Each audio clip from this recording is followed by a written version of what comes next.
The meeting will start in 1 minute.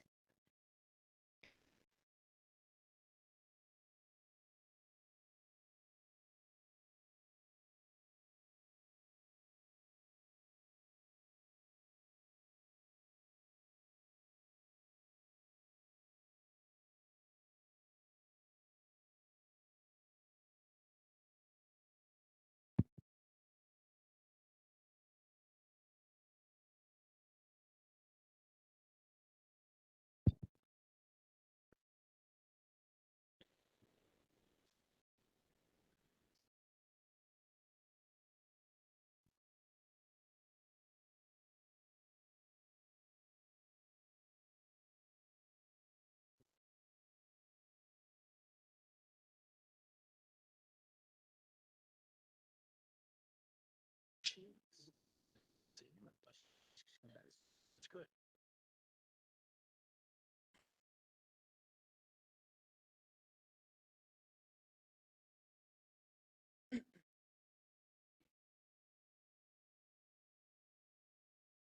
Perfect timing.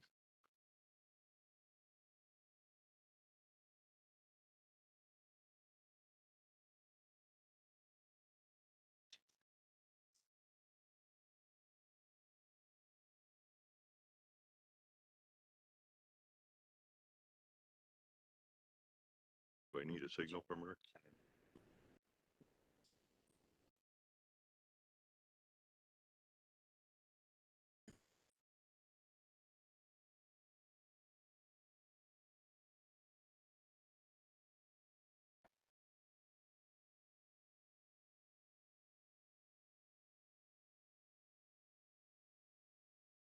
The meeting is now live. Thank you, Tracy. Can you hear me out there? Can you hear me, Tracy? Do I need to get the mic closer? Yes, we can hear you, but it would help if it's a little All closer. right, we'll get it a little closer. Can you hear me over there?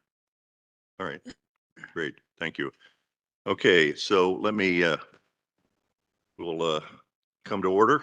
Good morning, everyone, and welcome to this public hearing of the Civilian Oversight Commission for the Los Angeles County Sheriff's Department. The commission staff will now explain in English and Spanish our procedures for filing public comment. Tracy, you want to take the lead on that? Thank you, Chair. Those wishing to speak in person, please turn in your public comment card here where the sign is in front of myself to my right. Those attending this meeting remotely via WebEx, please raise your hand. If you're on the phone, please press *3. Each speaker will have up to 2 minutes to comment on specific agenda items and must cease speaking once their allotted time expires. General public comment must be limited to topics within the commission's jurisdiction and will be heard near the end of the meeting. Please be respectful of the views expressed here. Any person engaging in conduct that disrupts this meeting is subject to being removed. I will turn it over to my colleague, Robert, for the Spanish translation. Buenos días. Le damos la bienvenida a esta reunión a miembros de la comunidad que hablan español. No tenemos un intérprete, pero sus comentarios serán traducidos al inglés para la comisión después de la reunión. Si quieres un intérprete en el futuro, puedes enviar una solicitud 48 horas antes de nuestras reuniones. Si desea hablar en persona, completa una tarjeta en la mesa que dice comentarios públicos. Si desea hablar por WebEx, levante la mano en WebEx o presione *3 en su teléfono. Simplemente diga la palabra español antes de comenzar y le diremos cómo proceder. Le daremos 2 minutos para comentarios públicos. Gracias. Okay, thank you for that. Ms. Jordan, please call the roll of commissioners to establish we have a quorum. Thank you. I'll now call the roll. Chair Bonner, Here. Commissioner Callaway, Here. Commissioner Cooper. Present. Co-Vice Chair Garcia, Here. Commissioner Giggins. Here. Commissioner Harris. Absent. Commissioner Hicks, Present. Commissioner Hans Johnson. Present. Chair Bonner, we have a quorum. All right, thank you. Now let's go to items 4 on the agenda. That's the consent calendar. The first item I want to just get out of the way is the meeting minutes of May 15th, 2025, our last month's meeting minutes. Do I have a motion to approve the minutes? So moved. Second, Second. any discussion? Is anybody signed up for the minutes? No one signed up for the minutes. Pardon? No one is signed Okay, up for so the minutes. I'm going to take a voice vote. All those in favor of approving the minutes from our May 15th, 2025 meetings signify by saying aye. Aye. Those opposed, no. Any abstentions? Right, that motion carries. The second item on the consent agenda for approval is the Commission's 2024 annual report. There's one item to discuss before we vote on to approve the annual report. So I'm going to defer this until later in the meeting. I'm going to ask Dr. Ochoa to make sure I don't forget about it toward the end, because I think because the annual report is an annual report of the commission itself, I think the commission should actually approve the report. So we'll take a motion on that, but I'm going to defer it. So that takes us to, are there any family impact remarks? We do not have any family impact remarks. So that takes us to item 6 on the agenda, which is the report on sheriff's employees' wellness and suicide prevention. And you remember at the last meeting, this is if you may recall, the Quality of Life Ad Hoc Committee presented its report and recommendations to the commission for forwarding to the sheriff regarding wellness and suicide prevention within the sheriff's department. There was a discussion about the recommendations in the report, which I understand have been revised somewhat based upon that discussion. But let me go to Co-Vice Chair Luis Garcia to explain the revisions and possibly invite a motion to approve the report and the revised revisions. In fact, I'll just make that motion now. Why don't we have a motion in a second, and then we'll have the report presented. Is there a second for the motion? I second it. Thank you. All right, Luis, the floor is yours.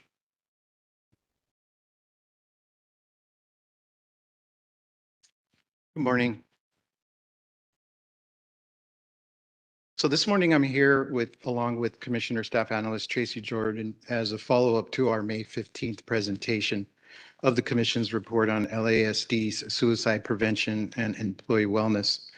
And as you can recall, during our May 15th Commission meeting, LASD representatives advised that they were in agreement with report recommendations 1 and 4, but that they had issues or concerns with recommendations 2 and 3. And today we'll highlight the ad hoc committee's additional research, analysis, and recommendations. Next slide. And just as was noted, today will be a brief overview of the issue and the additional research findings and an assessment of the department's current efforts and 5 recommendations for improvement. Next slide. And just as a reminder, this Commission's concerns regarding LASD sworn staff suicides and employment wellness dates back to 2023, when several current and former LASD personnel died by suicide. Next slide. And just in terms of background, we know that LASD is the largest sheriff's department in the U.S. with approximately 18,000 personnel, of which approximately 9,500 are sworn staff, and that law enforcement agencies such as LASD have functions such as extensive knowledge of the law, actively assist community members in solving problems and working towards maintaining the peace, as well as working in the county jail system here in Los Angeles County. Next slide. And just in terms of the data on law enforcement suicides, in 2023, there was 7 personnel died by suicide. In comparison, in 2019, New York Police Department had 10 officers died by suicide. In 2020, the Law Enforcement Suicide Data Collection Act was signed into law, requiring a database to track occurrences of suicide among law enforcement. More than 60% of law enforcement deaths by suicide are in agencies with 100 or more full-time sworn personnel. Next slide. So during our May 15th meeting, LASD representatives expressed concerns with our recommendation number 3 to identify a place on the LASD public-facing website and publicly post annual Psychological Service Bureau data reports. To aid the LASD in understanding the importance of this recommendation, we expanded upon the information about the FBI law enforcement suicide data collection, which establishes that law enforcement agencies may submit information on suicides and attempted suicides within their law enforcement agencies that include providing info such as demographic info on each officer, occupational category, and method used in each suicide or attempted suicide. Next slide. In 2021, the National Consortium of Preventing Law Enforcement Suicide issued a report with a comprehensive framework for law enforcement suicide prevention with 3 categories. With the following sections: lead includes mitigate impact of trauma, assist includes normalize and increase help-seeking behaviors, and support, which includes provide support after a suicide, death, or attempt. Next slide. Recently, in May of this year, retired LASD Chief Eli Vera and his wife, former LASD Detective Eliza Vera, discussed the loss of their daughter, Nicole Otis Santos, who died by suicide in 2023. The Vera's call for reform was ending mandatory back-to-back shifts. Next slide. So analysis of the research and community feedback suggests the below items are significant, continue to be a significant interest. Psychological Service Bureau service provisions, a change in the psychological response policy to strongly encourage debriefing with the department psychologist, data collection and public access to info, and then development of a video library with 24/7 access. And also, lastly, a report back in writing to the commission and OIG. Next slide. So after review and analysis, our 5 recommendations were made. There was no change in the language for recommendation number 1. Next slide. Identifying a place on the LASD public website and effective beginning the last week in December 2025 and each January moving forward to publicly post a dashboard with data consistent with the level that the FBI law enforcement suicide data collection allows law enforcement agencies to submit an LASD Psychological Services Bureau data on suicide prevention services. This recommendation was modified to refer to LASD's ability to provide data consistent with the data it can provide to the FBI, LASDC, and LASD's PSB suicide prevention data. Next slide. Recommendation 2, subsection A language was changed from unit commanders require to unit commanders should strongly encourage those personnel involved in any event that has the potential to overwhelm their normal coping skills to attend a debriefing with the department psychologist. Next slide. There was no change in the language for recommendation number 4. Next slide. A 5th recommendation was added to the report based on additional research and LASD retired sworn staff speaking out about the loss of their LASD sworn adult child to suicide. So the 5th recommendation is to provide the Commission and Office of Inspector General with a report back in writing by September 5th, 2025, with mechanisms for enhancing LASD suicide prevention efforts. This report should include, but it's not all inclusive, analysis of policies required mandated shift work and assessment of the ability to end back-to-back shifts. B, description of the existing framework for LASD suicide prevention and an explanation of areas for improvement with the reason for such recommendations. Next slide. So in closing, the wellness of LASD personnel is a core quality of life issues for deputies, for employees, their families, and the communities they serve. This is not just a matter of operational performance, but of human lives. This work will continue to ensure these recommendations are advanced with transparency and urgency. Lastly, we do have a subject matter expert from the LASD here to speak? Uh, Or no, Nadia? Yes, the department has provided a subject matter expert. We have Assistant Bureau Chief Director Heather Stauffenberg with us. If you can take the mic.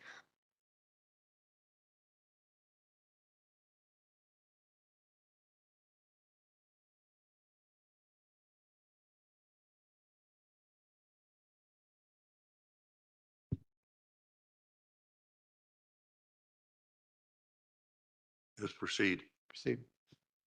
Morning, and thank you for the opportunity to speak with you today. As stated, I'm here on behalf of LASD's Psychological Services Bureau to provide a brief update on our ongoing efforts to support the mental health and wellness of our sworn personnel. I'll touch on the services we provide, what our data is showing us, where we are with the Wellness Center, and some of the policy work underway to strengthen access and engagement across the department. Our Bureau continues to provide comprehensive support to sworn personnel through a range of services. We've embedded psychologists working directly in high-risk units throughout the department. They're offering immediate and constant access. We provide clinical support, not just to individuals, but also to couples and families, recognizing that wellness extends beyond the workplace. Our peer support and chaplains programs remain vital in our mission, offering additional levels of support and care. Our team conducts proactive outreach and field consultation rather than waiting for crisis to occur. When critical incidents do occur, we respond with urgency and maintain a 24/7 on-call coverage throughout the department to address any issues that arise. We also deliver ongoing trainings and instruction throughout the department on a multitude of wellness-related topics such as stress management, mental readiness, and resilience. Additionally, our Bureau continues to lead a suicide awareness and prevention campaign aimed at saving lives and reducing stigma. Together, these efforts reflect our commitment in providing responsive, integrated care across the department. In the first quarter of this year, Psychological Services Bureau has seen growth across the majority of our core service areas while maintaining consistent engagement in trainings and instruction. Compared to 2024 quarter one numbers, our number of confidential appointments is up about 23%. Outreach hours have risen by about 17%, and field consultation hours have increased about 29%. These numbers demonstrate not only that we've experienced a rise in utilization of clinical services, but that our team is being called on more to assist when personnel are identified as going through a difficult time, as well as our psychologists spending more time in the field, not just when our personnel is in crisis. These upward trends point to a culture that's shifting, where psychological readiness is being recognized as part of operational readiness. Excuse me. Our Wellness Center is key to our long-term vision to making psychological support more accessible and visible. Right now, we continue to work on securing funding for a new location, as well as identifying an appropriate and available site. We're committed to providing a practical, stigma-free space, whether someone needs a quiet moment to decompress, a psychologist to talk with, or a small group session to attend. This center will expand outreach, helping to normalize help-seeking behavior and support the everyday mental well-being of our personnel. From the policy standpoint, the department continues to support the goal of normalizing psychological services as a part of a healthy career in law enforcement. We will be scheduling a meet and confer with our labor partners to ensure contractual alignment and stakeholder input related to changing some of the verbiage of our critical incident response policy. On a broader scale, we've made meaningful progress toward integrating annual wellness check-ins as a routine part of the career cycle. In 2024, we completed a pilot study with 35 participants. And this year, we engaged in collaborative discussions with our labor partners to align on contractual matters and incorporate stakeholder perspectives. Building on this foundation, our next step is to finalize a draft policy framework to make these check-ins standard and scalable. Thank you for your report. Why don't you stay there for a moment, because We have a motion and a second to approve the report and the revised recommendations, including new recommendation number 5. And I want to open it up for discussion, but I want to thank Commissioner Garcia and you for your presentation. So let's open it up for discussion and then possibly after public comment, we'll take a vote. But any discussion of this item? I think we had some discussion actually at the last session, but nonetheless, let me open it up to any commissioner who wishes to ask a question or make a comment. Yes, Heather, can you repeat the data again that you presented earlier? It went a little bit too fast. Yes, apologies. So compared to Q1 2024, the number of confidential appointments is up about 23%. Outreach hours have risen by about 17%. And field consultation hours have increased about 29%. Thank you. Other questions or comments? Chair. Yes, Commissioner Giggins. Hi, you said confidential appointments. Wouldn't they all be confidential? Correct. Okay. Just checking. Okay. Well, one other Yeah. question. Commissioner Johnson. This sheriff has made employee wellness one of the pillars of his tenure and of his commitments for leading the department.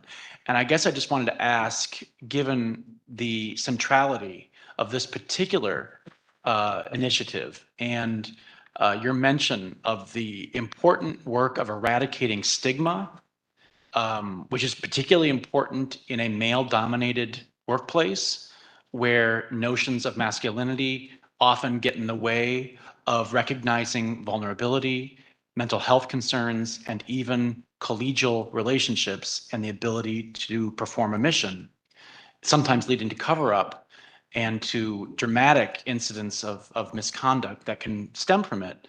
I just wanted to ask how you see this initiative fitting into and making progress in eradicating stigma overall for seeking healthcare, including mental health treatment in the department.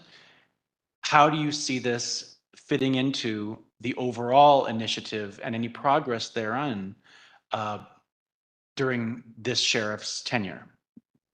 Thank you for the question. And it was a bit complex. So I'm going to ask you if you can repeat maybe more concisely so I know exactly what to respond to. How do you see this effort and the increased utilization of services that you're noting? How do you see it fitting into the overall progress on employee wellness?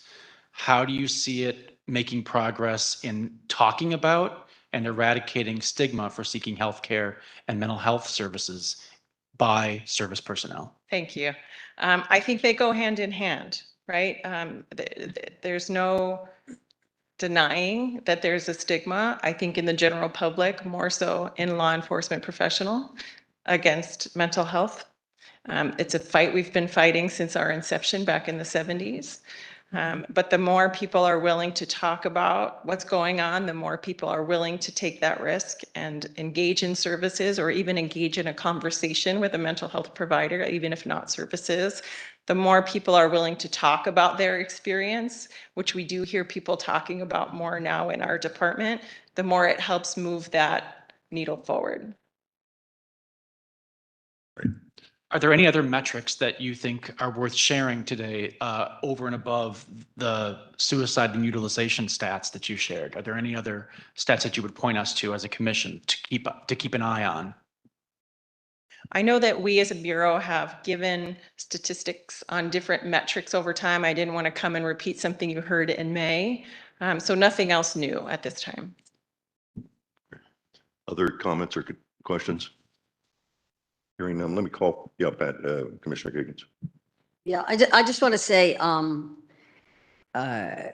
seeing this advance, certainly since we've, the early days of this commission, seeing this attention paid to the wellness of deputies and all personnel at the department is, I think, very, very important, obviously, very heartening. And I'm looking forward to the day then that the community will be able to see that this department is a trauma-informed department. Okay. Let me just add my comments as chair, and that is, first of all, I think this report does show that this commission is concerned about the wellness and well-being of Sheriff's Department deputies and employees.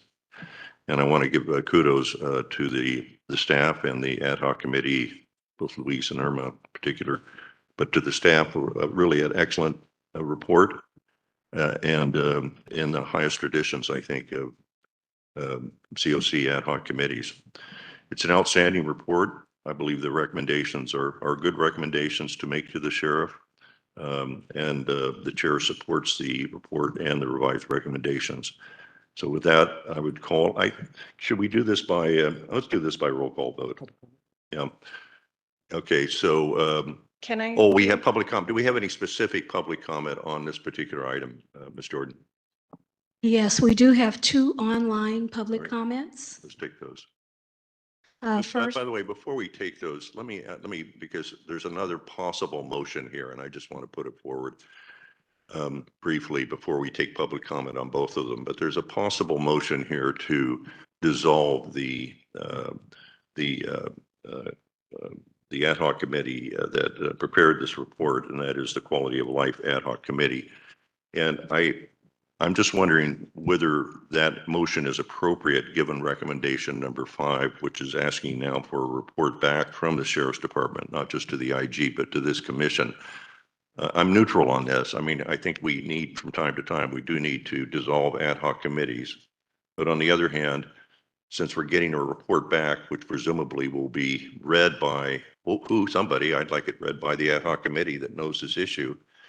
I'm kind of thinking that we should defer dissolution of this ad hoc, the Quality of Life ad hoc, until it's able to receive that report back on September 5 and then report back to this committee at a September meeting. But if there's a view different than that thinks we should move to dissolve it now, then we should discuss this because before we get public comment on both. Yes, Commissioner Callaway. So I think that we should dissolve and then we receive the report. The report is not confidential. Yeah. It's read. And then if we feel like there's anything to then be done after, then we can bring the ad hoc committee back to discuss and confer. That seems like a reasonable thing, which would mean, so are you moving to dissolve the ad hoc committee? I so move. Okay, so there's a move, and is there a second for that motion? Second. Okay, it's moved and seconded. So is there further discussion of that? And then I'm going to ask for public comment on both those motions. Our speaker wants to say something. Oh, yes, yes. Apologies. Excuse me, Heather, I couldn't see you. Actually, you're blocked. I can actually see the speaker from here. Go ahead. Sorry. Just in regard to the recommendations, because I didn't necessarily address all of them in my presentation, regarding recommendation 3 with the information going on the public facing website, I know that's something that Dr. Setal had spoken to last month as well. The department is maintaining that we disagree with this recommendation. In doing further research on our side as well, it is apparent that both the law enforcement suicide data collection and Blue Help, which I know the committee has looked into, the information that they get is voluntary. No one is required to report to them. So I think it's important to note that as we're being asked to report. No, and that was made clear at the last one. That was one of the reasons we went back to the ad hoc committee to take a look at all of the concerns that were expressed by the Psychological Services Bureau head. And so we've looked at them. I take it that having looked at them, the ad hoc committee it supports recommendation number 3. Is that correct, Commissioner Garcia, as worded? Yeah, that is correct. All right. So your comment is definitely noted. So I think we're at a point maybe where we have 2 motions that deal with this, the ad hoc committee. And I think if we have public comment, let's take it now and then we'll vote on both motions. okay, we'll take public comment. Our first online public comment is from caller number 3. Caller number 3, you have been unmuted.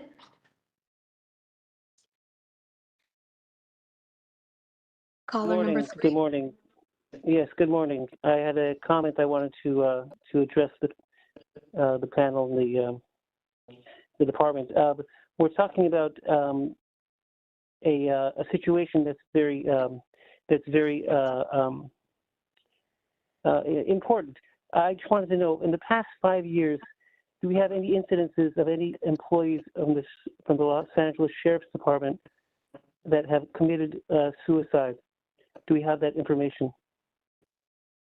That's what I wanted to know. I want to make sure that if that happened, I understand where we're going, but yeah. Can we get that information?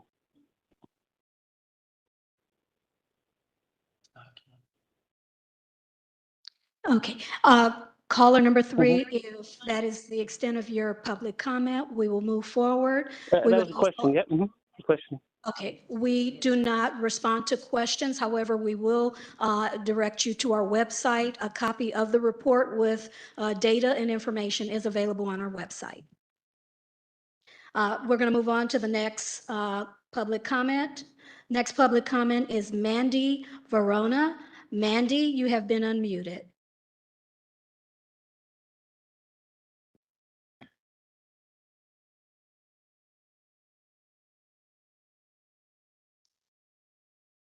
Mandy?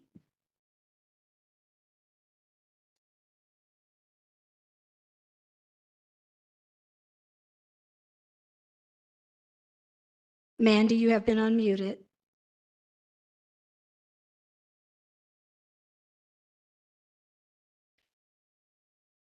While we wait for Mandy, we're going to go ahead and turn to, we have one in-person comment, Cindy Nunez. Cindy, please take the mic.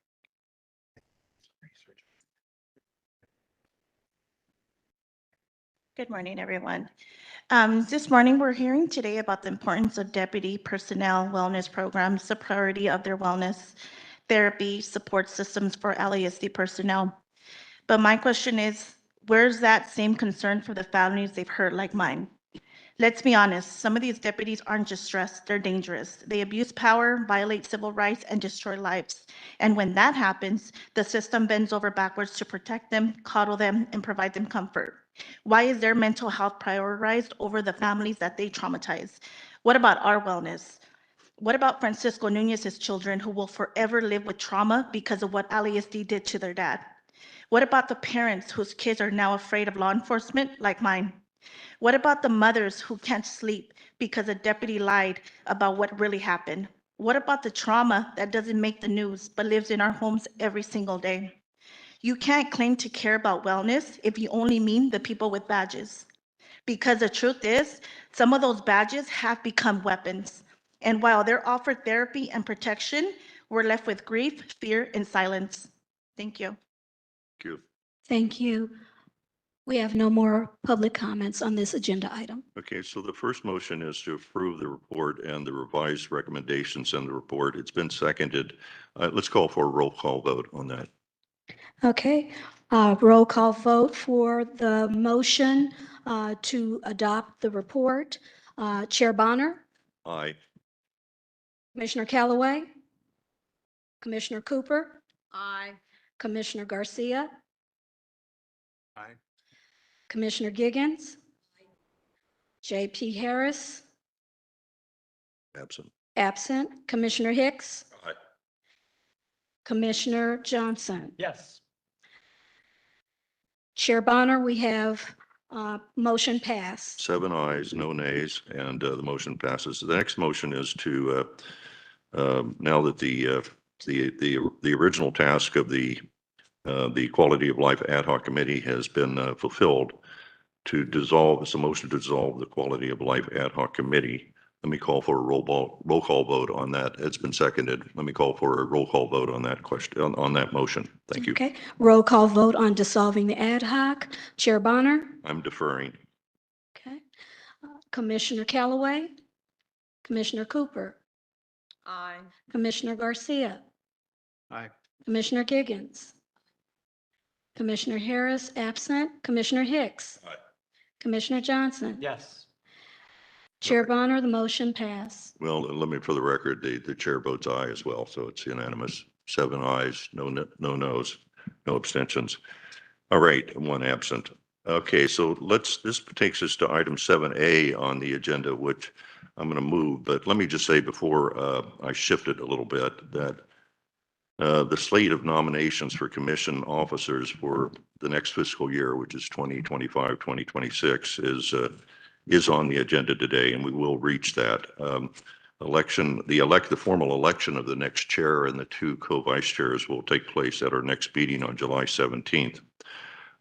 Before we turn to this, though, let me just say that as many of you know, Supervisor Barger has extended my term as commissioner to our July meeting, that is to say July 17th, to complete my 1-year term as chair of this commission. But that will end my term as a commissioner. So I think it goes without saying that I am now officially withdrawing my name as a candidate to serve an additional year as the chair of this commission. That said, I'm going to defer item 7A till right after the chair and the executive director's reports, and then we'll take up the slate of candidates. So we will get to that, and we'll probably get to that before the recess, I'm hopeful. There's an item that talks about giving me a scroll and a plaque. By the way, I guess I've served in government long enough that I've got a couple of closets full of plaques, so I really don't need another one. But I will, if the commission invites me back after my term ends on July 17th at a meeting in the fall, I will try to interrupt a tennis game and get over here and accept them. So we're skipping over. We're not going to do a scroll ceremony here at this time. And then the third item is 7C. That's I think the need to create a new PREA ad hoc committee for a specific purpose for which we've been tasked by the Board of Supervisors. And I'm just going to continue that till right after we deal with the slate of candidates. So we'll get to that. But I want to go to the chair's report and then the reports from the executive director. And we also have, by the way, and thank you, we have Assistant Sheriff Jason Skeen here. Thank you for being here, Assistant Sheriff. But I want to go to the chair's report because this chair's report is important to me because although there's still a remote possibility that I might be able to attend the July 17th meeting of this commission, this is probably my last report to you as your chair. As most of you know, since becoming chair last July, I've focused on, and the commission has focused on, accomplishing 3 priority goals that are, in my view, and I think in the view of the commission, extraordinarily important to the future of this commission. They are, number 1, is getting the board to adopt the commission's revisions to 3.79 of the county code. That's our governing ordinance. The second is filing a legal action in court that makes the COC's Measure R subpoena authority effective. And third is getting legislation passed that clarifies that oversight commission such as ours can subpoena and get documents in closed session. And that's, of course, for those of you that follow the commission, that's Assembly Bill 847. And we are so close to getting all 3 of those. As I indicated earlier, Supervisor Barger has chosen not to extend my term as commissioner beyond July 17th, and that is her prerogative. She's decided to replace me, and that is her prerogative. But I want my fellow commissioners to know that I'm not leaving voluntarily. Indeed, I informed Supervisor Barger's chief of staff and the supervisor explicitly in a letter of my letter of June 11th, of this month, that my desire was to be able to serve at least through December of this year to assure that all 3 of those goals were accomplished or not accomplished, depending on what happens. I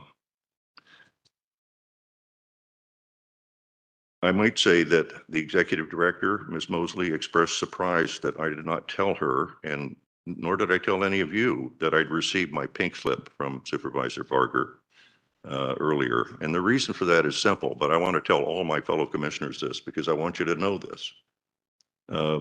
Somehow the implication was somehow I'm withholding important information from you.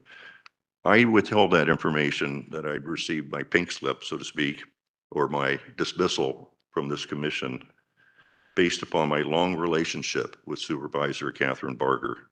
And based on that relationship, I was absolutely confident she would grant my request, at least to stay on for another 6 months, given the three very important priority goals that I and this commission have been working on. Perhaps I should say I was overconfident in retrospect, but I'm still surprised that I was dismissed without so much as a phone call from Supervisor Barger. Let me say that I've spent now over 8.5 years, so has Commissioner Giggins and JP Harris, who's not with us today, on this commission. And I've studied and I've learned a lot about the county bureaucracy. And one thing I've learned is that it can be treacherous. The county bureaucrats, and this includes, by the way, county counsel's office, they guard their turf and see an independent oversight commission as a threat to that turf. That's the fact, plain and simple. They operate in ways that are anything but transparent.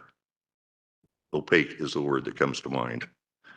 But as I pushed for those three priority goals, they pushed back. And Catherine Barger, Supervisor Barger, and her staff knows that. The one thing I thought I could always count on was that Supervisor Barger would have my back. Nonetheless, I'm grateful that she let me on at least to finish my term as first term as the chair, 1 year as chair to July 17th, because as I've discussed, we are close to accomplishing those three priority goals. We actually might accomplish them. I hope we will accomplish them before July 17th. Unfortunately, the fourth goal, which I didn't mention, but the fourth goal I think is also very important, that as everybody on this commission knows I've been pursuing, is to get Sheriff Luna to adopt a ban on membership in deputy cliques, an exclusionary, unauthorized, secretive subgroups that operate within certain stations of the Sheriff's Department. The most important of our 27 recommendations that this commission made, I want to underscore this because I'm leaving. You guys have got to pick up the ball here after July 17th. The most important recommendation of the 27 recommendations in our report on deputy gangs and deputy cliques is recommendation number 3, which would prohibit in the future membership or participation in deputy cliques. I was hopeful, by the way, to persuade Sheriff Luna to declare an impasse on the meet and confer on that issue that's been going on for over 2 years and adopt that recommendation. I will have to ask for the next chair to pursue that because that's not going to happen before July 17th at the rate this meet and confer process is going. So I want to assure each and every one of you, and I'm talking to my fellow commissioners now, that I will continue to devote energy and effort to see these three goals, the three main goals, and frankly, the fourth one to the extent I can through in my remaining weeks as the chair and till my very last day on the job, July 17th. So I want to report on, first of all, an update on the proposed revisions to the commission's governing ordinance, our revisions that we proposed to 3.79 of the county code. And as a reminder to the board and others, the commission presented our proposed revisions to the Board of Supervisors last September. I mean, it's been over 8 months ago. These revisions clarify the commission's duties. They make clear that we are expected to provide independent oversight of the Sheriff's Department, and they remove language that, according to County Council, prevents the commission from going into closed session, even when the Brown Act allows it. We vigorously disagree with County Council's interpretation of that language, and that's the language, by the way, quote in point 035, because we're a Brown Act body, we can't go into closed session. That's a totally incorrect statement of the Brown Act, and frankly, County Council knows it. But they take a different view, and but I'm saying every pro bono lawyer and former judge I've talked to about this provision views it as having no force and effect because it's simply an incorrect statement of the Brown Act. So the bottom line is that as close as we are our revisions still have not been put on the board's agenda for approval by the board. We're very close. After months of review by county council, the executive officer, Mr. Yen, in April of this year issued a letter to the board regarding the commission's revisions that has resulted in a discussion of these revisions at three justice deputies public safety cluster meetings, the first one being on April 30th and the last one on June 4th. And apparently that will be the last one. After agreeing to some language with the county council on it's section .100 that would permit the court to decide the commission's ability to receive confidential sheriff's department force reports in closed session, the justice deputies at the June 4th meeting asked for some additional language that the commission, when the commission through the court or the legislature, whichever one comes, we hope both, when that happens, that there would be some language that we would adopt, that there would be some language that we would adopt appropriate procedures to maintain confidentiality of such documents. And of course, we'll adopt those procedures. In fact, I've even circulated a proposed policy and protocol. It's a very preliminary draft that I'm going to refer to the governance ad hoc committee to take a look at. And when we think they're satisfactory for protecting confidential information, we'll have county council review them. That process will take some time, but as I'll explain momentarily, the earliest possible time that we'll actually have authority to go into closed session is January of next year. So it's not as if it's right around the corner. Okay, so the good news is that I believe that the Board of Supervisors will approve the commission's proposed revisions if they ever get on the board's agenda. But it will be critical that this commission and the executive director, the next chair, all of the commissioners keep pushing, as there are forces within the county that do not want to see real, effective, and meaningful oversight of the sheriff's department. I'm just telling you that there's some strong forces out there that are opposed to our being an effective commission. And these forces do not want to see an oversight commission with the type of effective subpoena authority that the voters intended this commission to have when they passed Measure R back in March 2020, over 5 years ago. Now I'm going to move to just a quick status report on AB Assembly Bill 847. But are there any questions on the status of the commission's proposed revisions to revise 3.79 before I move on? Questions or comments?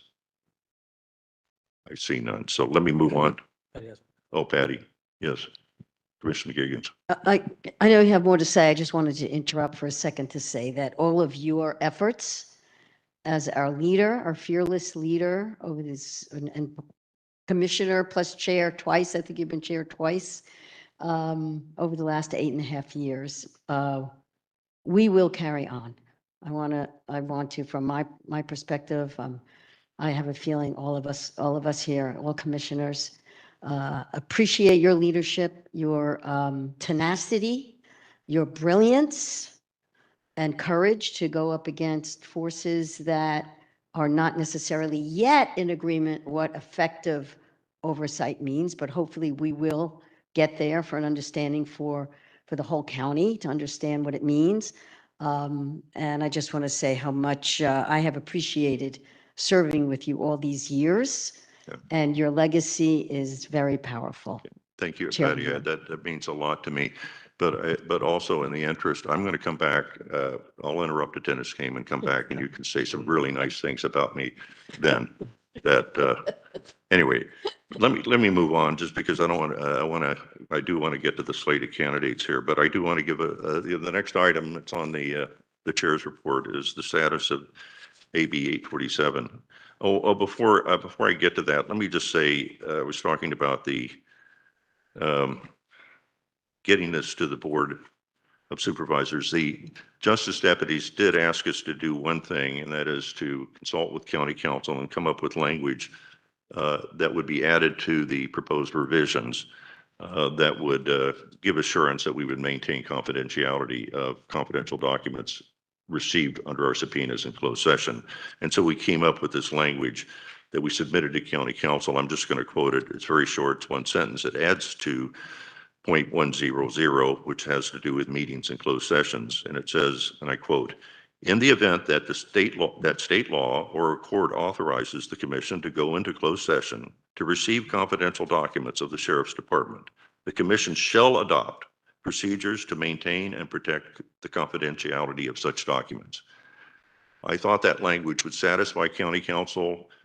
They have not proposed any alternative language. They have not proposed any language back to us, even though this was requested by the justice deputies on June 4th at their June 4th meeting. And that's the delay. In fact, the very thing, it is because county council has not gotten back to us on some language that would satisfy that we would maintain confidentiality and put it right in our ordinance. They haven't gone back to us. We now cannot get this on the board's agenda for July 1. Because had they done that, we would have had this on the board's agenda for July 1.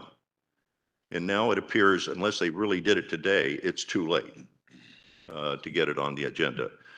But let's work on trying to get it on the next agenda. Excuse me, but I think it's important for the commission to know what we're dealing with.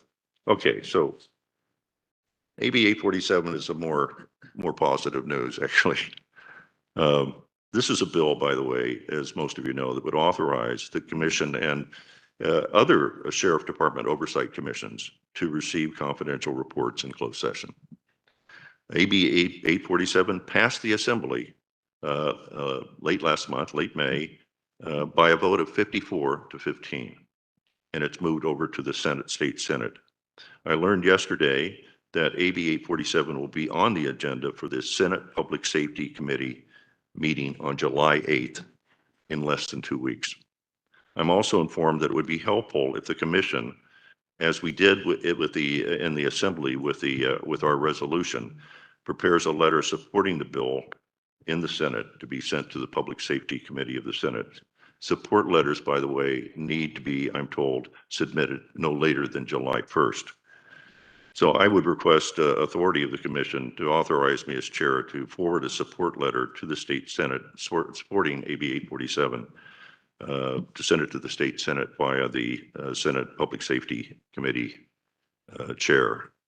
I don't know whether I need a motion on that, but I'm going to pause right now. We think we need a motion, or is there just a consensus because we've already approved doing the very same thing with the assembly? I'd like to make sure that there's a consensus that the chair can go forward and do that. Okay. So Do it as a voice vote. Do it as a voice vote. do it as a voice. Okay. Motion. Chair, on its motion. Yeah. Yeah. Okay. All right. Let's do it as a motion. The motion will be to direct the chair to submit a letter of support of AB 847 to the Senate, state Senate through the Senate Judiciary Committee. Is there a second for the motion? I second. All right. So all those in favor say aye. Aye. The chair is an aye. Those no, a negative no, or say nay. Any abstentions? Okay. So it's unanimous that I'll get that letter forwarded in the next day or two. So finally, let me update you on the third item, which is the status of the commission's enforcement action of the commission's 3 subpoenas for unredacted sheriff's department force reports relating to, in one case, Joseph Perez, in another case to Andres Guardado, lethal force, and the third case, the force used against Emmett Brock. Yesterday, I sent a written report regarding our efforts to get an enforcement action filed in Superior Court. And it was a written report, and I have it here, and I've sent it to all the commissioners to read. Hopefully, most of you have read it. I know Commissioner Giggins has, because she told me. But so I don't repeat everything there. But this is a very sad and sordid saga trying to get an enforcement action to enforce the commission's subpoenas filed in Superior Court. First of all, they have no enforcement action has been filed, even though this commission directed that the chair secure counsel and get that filed at its March 20 meeting. So 3 meetings ago. The key points, though, that I made in the let me see if I can turn to it here. I'm going to hand this to Dr. Ochoa, and this is the written report regarding the efforts to get an enforcement action filed. And I'm going to ask that it be, without objection, be made part of the record. But just to quickly just hit the key points. On March 20th of this year, the commission directed the chair to request county council to enforce the 3 subpoenas or provide county council, provide the oversight commission with independent counsel if, because of conflict, county council cannot represent the commission. The commission provided to us very shortly thereafter an attorney named Harv Anand, who we're familiar with because Mr. Anand has actually filed enforcement actions against pursuant to subpoenas of this commission, again, that required an appearance from Sheriff Villanueva and Under Sheriff Murakami. When Mr. Anand told me that county council told him that he could not argue that the commission could go into closed session to receive subpoenaed documents, I asked Supervisor Barger, as she is the chair of the Board of Supervisors, to allow me to meet with the full Board of Supervisors in closed session, of course, to explain the commission's need to have separate counsel because of county council's clear conflict of interest. I didn't get to see the board, but I did, but county counsel Don Harrison, in a meeting I had with the chief of staff of Supervisor Barger, agreed to allow Mr. Anand to assert this and all other reasonable positions of the commission in a legal action to enforce our subpoenas. Mr. Anand drafted the legal action and submitted it to county council. Boy, it took a long time to draft it, but okay, but he submitted the draft of it, the enforcement action, to county council on May 13th. Mr. Anand has told me that he could not share the draft with the commission or with the commission's litigation steering group, which is me, Jamon Hicks, Commissioner Hicks, and Executive Director Mosley. Could not share the draft with me. And I asked him why he couldn't. He said because he'd been instructed by county council that he could not share the draft of the commission's lawsuit with the commission or the lawyers, members of this commission. As of yesterday, by the way, I spoke to him, Mr. Anand, as recently as yesterday because I needed to give this report and at least make a public report of the status of where our action, our lawsuit to enforce the subpoena stood.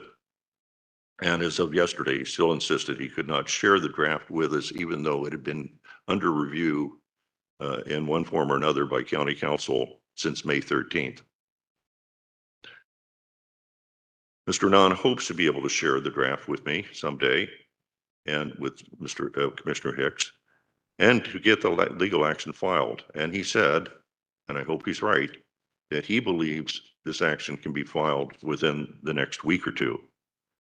We can only hope so, as it is important that this commission take the offense because the unions right now are taking the offense against us.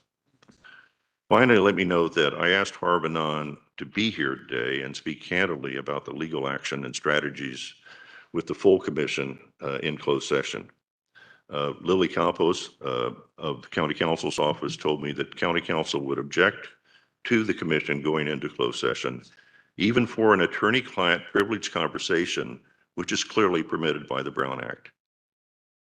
Under those circumstances and for that reason, I inform you that I excused Mr. Anand from appearing today because he couldn't tell you no more on the public record than I just described for you myself.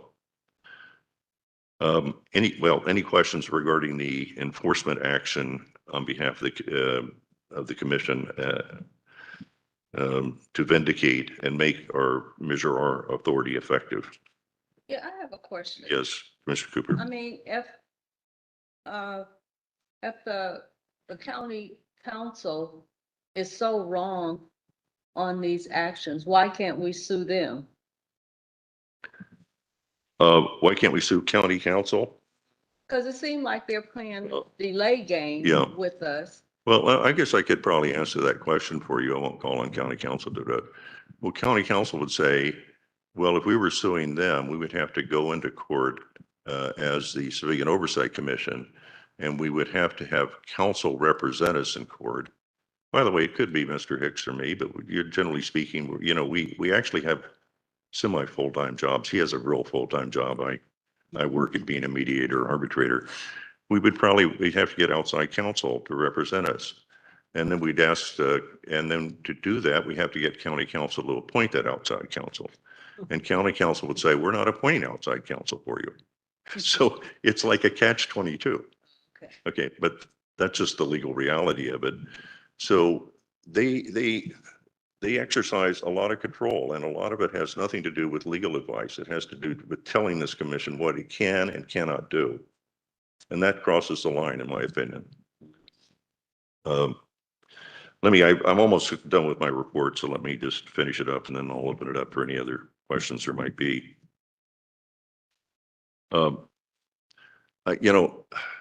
You've indulged me and I appreciate that. And so I want to make a more general comment. This will be probably my final word as chair. But let me just say this. After studying this for 8.5 years and being a member of the commission for 8.5 years, this commission needs subpoena power to be effective. And it needs to have effective subpoena power, which means it has to be able to go into closed session. When the commission was created back in late 2016 by the Board of Supervisors, it had no subpoena power. There was no way for this commission to access confidential sheriff reports, force reports, so we could, a civilian oversight commission could review those. And that changed, as we all know, in March of 2020, when Measure R was passed and gave the commission independent subpoena authority. It wasn't derived from the Board of Supervisors. County Council didn't give it to us. The voters of Los Angeles County gave us that authority to subpoena, including subpoenas, including documents from the Sheriff's Department. And I would say that the reason that happened was that it was pretty clear to everyone that if the commission was going to provide effective oversight of the Sheriff's Department and be something beyond mere window dressing, it needed subpoena power and it needed to have access, especially where the Los Angeles Sheriff's Department itself found that there had been a use of force, but nothing was wrong with it. It didn't even need an internal investigation. It just force report, and that was the end of it. You know, I can't say, and we can't say here, in many instances, maybe in the instance of Mr. Perez and others, that determination might be correct. But the whole idea of an oversight commission, of a law enforcement organization, is that the oversight commission be able to look at those reports and be assured itself to have some independent outside body of citizens look at those reports and satisfy itself that the Sheriff's Department, yeah, it was right. That didn't need to go to an internal affairs investigation. Or the Sheriff's Department was right. That didn't require any discipline for that use of force. But the only way that we can be assured of that is to be able to access those force reports. And so that's what this is all about. That's what this is all about.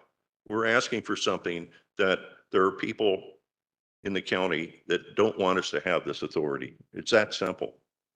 There are people in the Sheriff's Department, not the sheriff, I don't think, but in the Sheriff's Department that do not want us to have this authority. There are people in county council that do not want us to have this authority. I don't know why they would take that as a policy matter, but it's clear from everything they've done to prevent us from even getting our revisions to the Board of Supervisors, to getting a suit filed, from being able to access and look at the lawsuit before it's filed, that every step it's taking is making it more difficult and delaying and obstructing our ability to do our job. So that's what this is all about. And so that's my final words to you as the chair, but I will continue to conduct the rest of this meeting. But I'll open it up for any questions you have, by the way. If you know anything about me, you know, I have no hidden agendas. My agenda is to advance and make this commission more effective in its civilian oversight mission. And I don't know, I'm candid.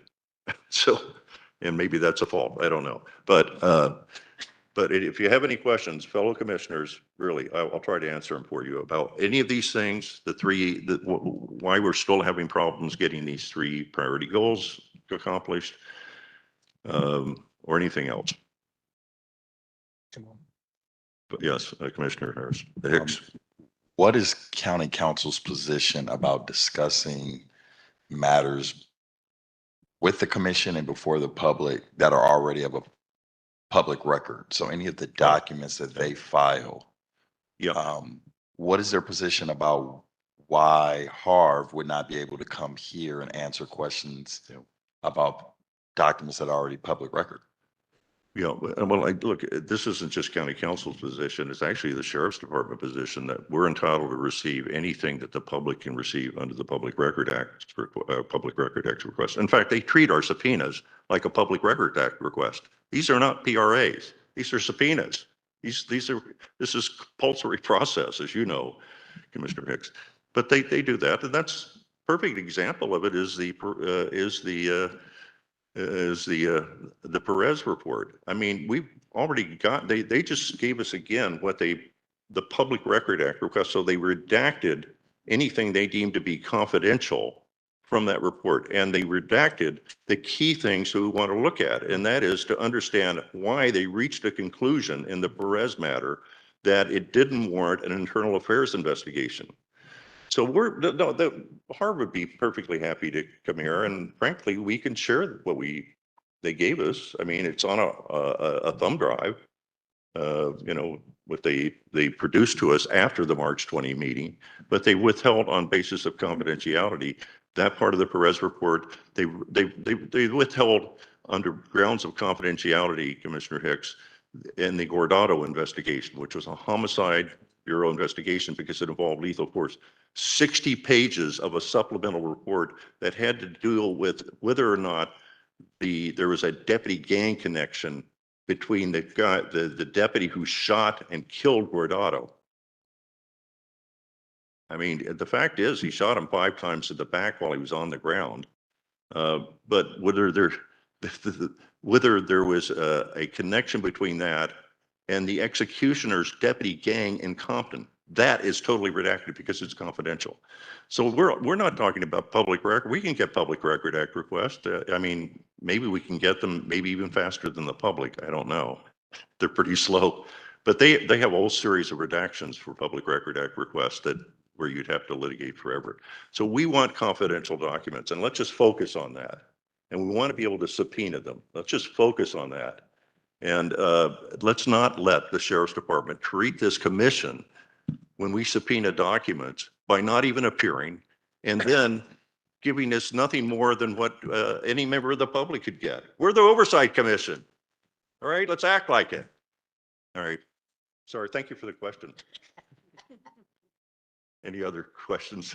A comment. Yeah. I just think all these delays have something to do with the current lawsuits because LA County pays out an enormous amount of money in lawsuits.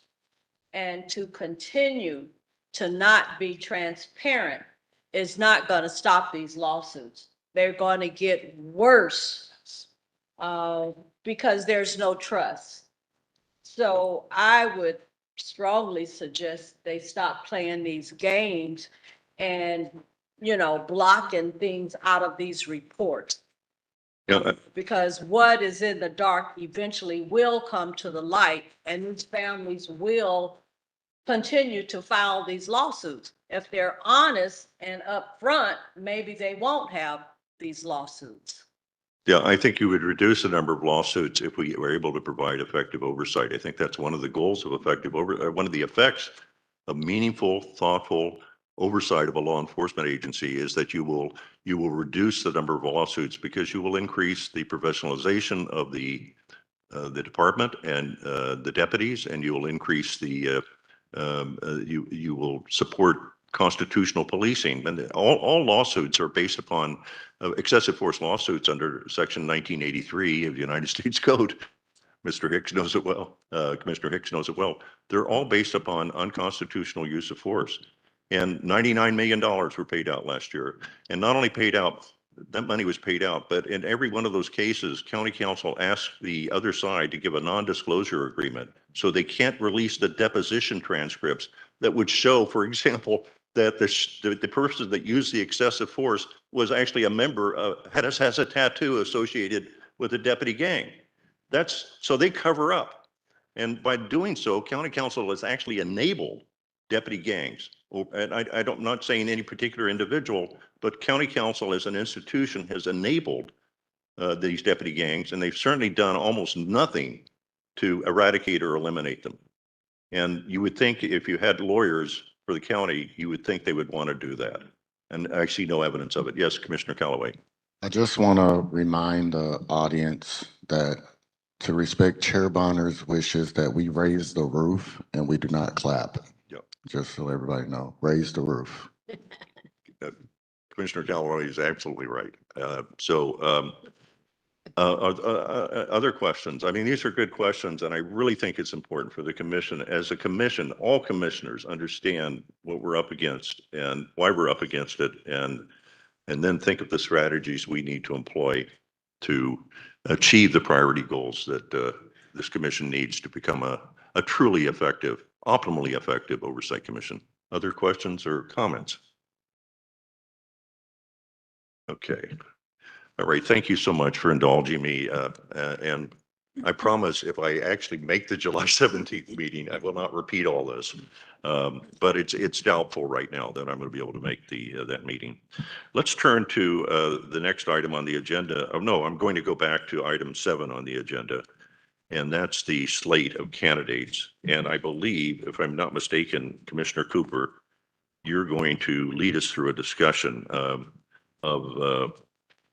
if I can turn to my notes here. Yes, you're the chair of the nominating ad hoc committee, and you're going to present the slate to us without me on it. Okay, go ahead.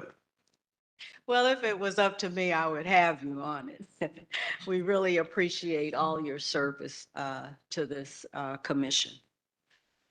But as you know, the nomination Maybe after. ad hoc committee's responsibility is to come up with a slate of nominees for the commission officer positions that will be presented at this meeting. Let me put my glasses on. Excuse me.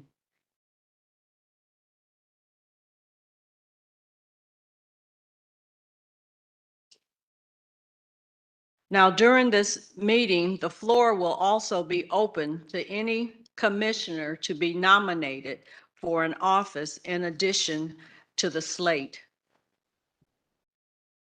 And before I present the slate, I would like to advise that each of the nominees will have an opportunity, had an opportunity to meet with the ad hoc committee to be provided with a consistent overview of the roles and the time commitment for any of the officer positions.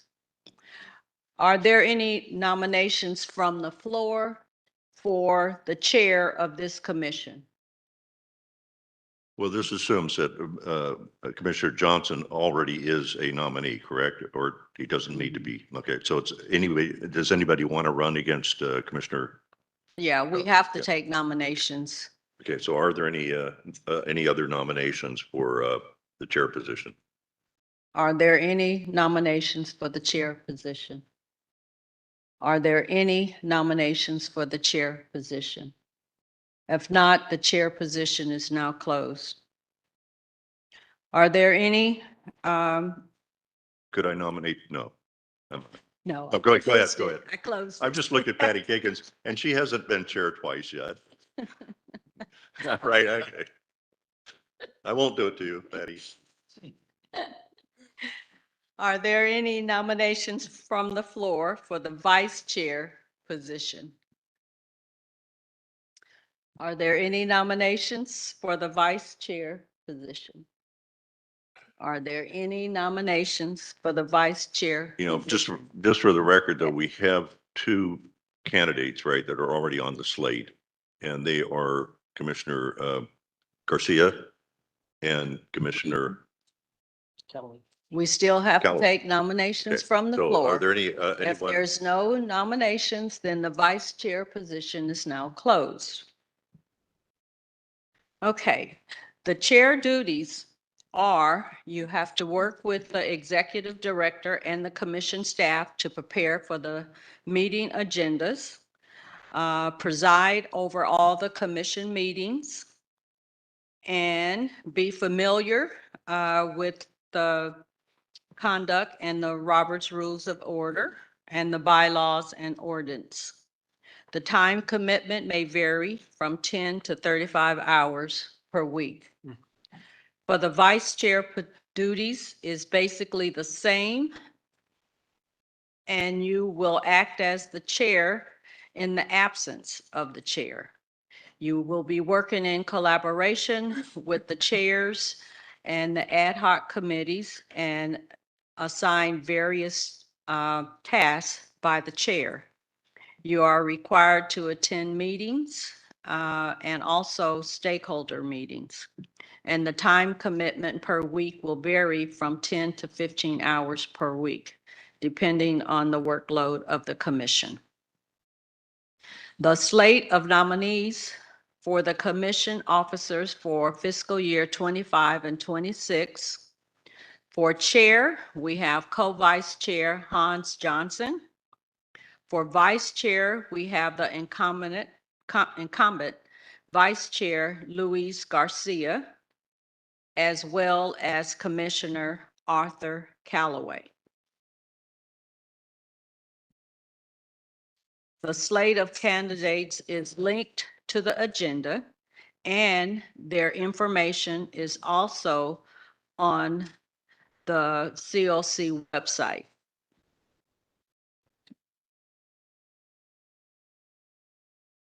We will now give an opportunity for each of the nominees to provide a statement of their qualifications to this commission.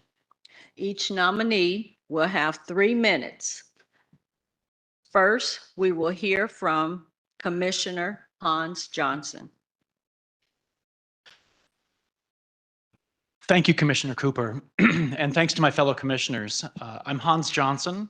I've been on this commission now for nearly 3 years, and it's my honor to serve representing the first district, the first supervisorial district.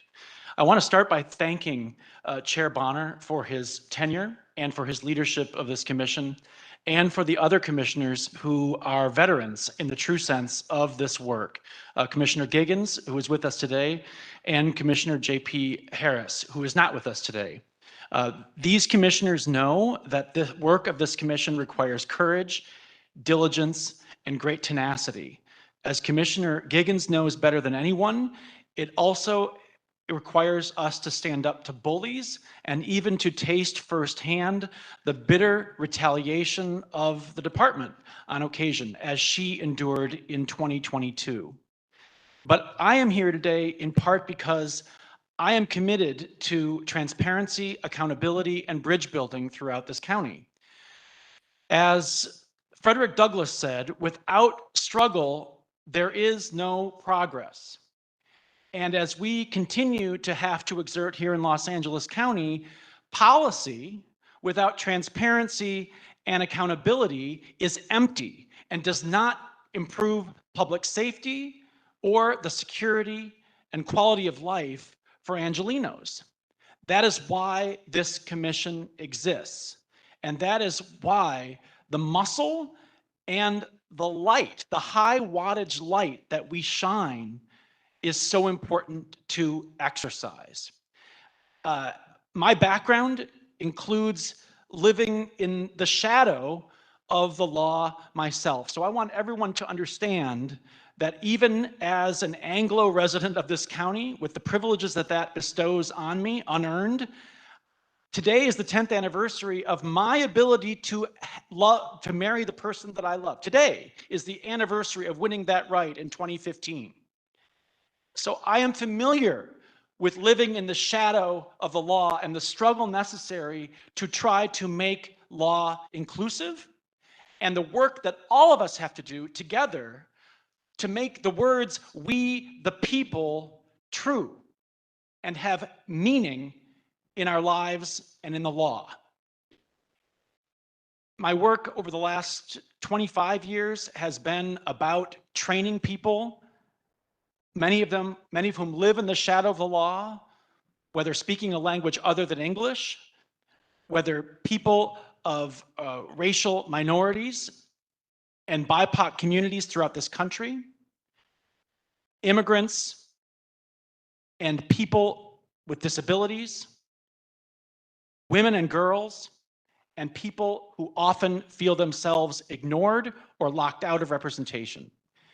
I've also worked for government accountability, public policy advocacy, and to advance public integrity, often through transparency, and against formidable forces against the right to know. As a great journalist in this state once said, there are many forces who are lobbying against the right to know. But this commission is one of those few brave, important entities advocating for the right to know. As commissioner, my priorities will be threefold. As chair, my priorities will be threefold. One, to shine a light, to keep up the work of documentation for the work of this commission, for the work of others in the ecosystem of accountability, and for the supervisors themselves. It will also be to align the commission so that we work very well with staff and the increasing capability of our excellent staff, represented here by Bakilo Ochoa and by our executive director, Charmaine Mosley, who's been doing a wonderful job building the capacity of our staff, even to include law clerks on staff, alongside our staff again. And I want to applaud the steadiness that our staff has shown through the turbulence of the last several months and through the attacks on oversight going on in this country right now. Finally, my priorities as chair will be to share our work.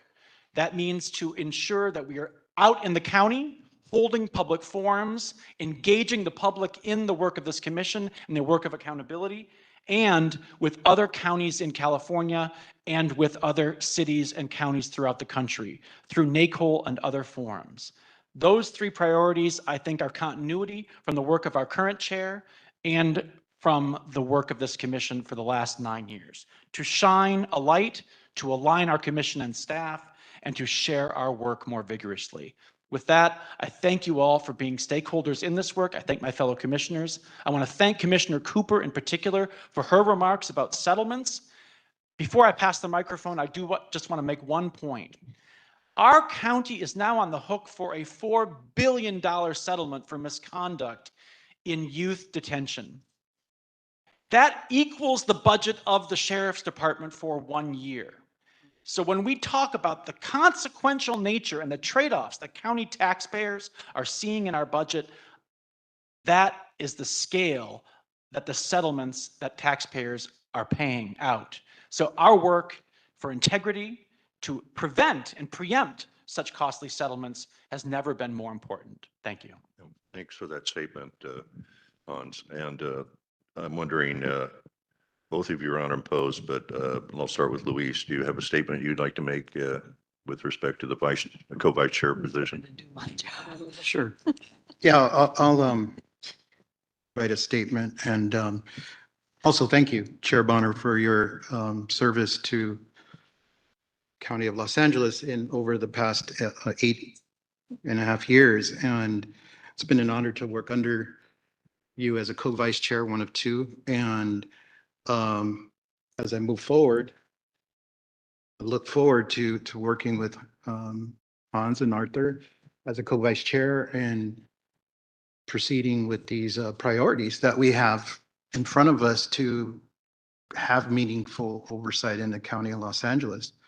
I mean, I'll say it again, this issue with oversight or oversight being here in LA County, took a lot of years, a lot of advocacy from people from sometimes competing interests. But yet here we are with this consistent kind of barriers and hitting a wall. And, it comes back to county leadership, and, anybody could define where that starts.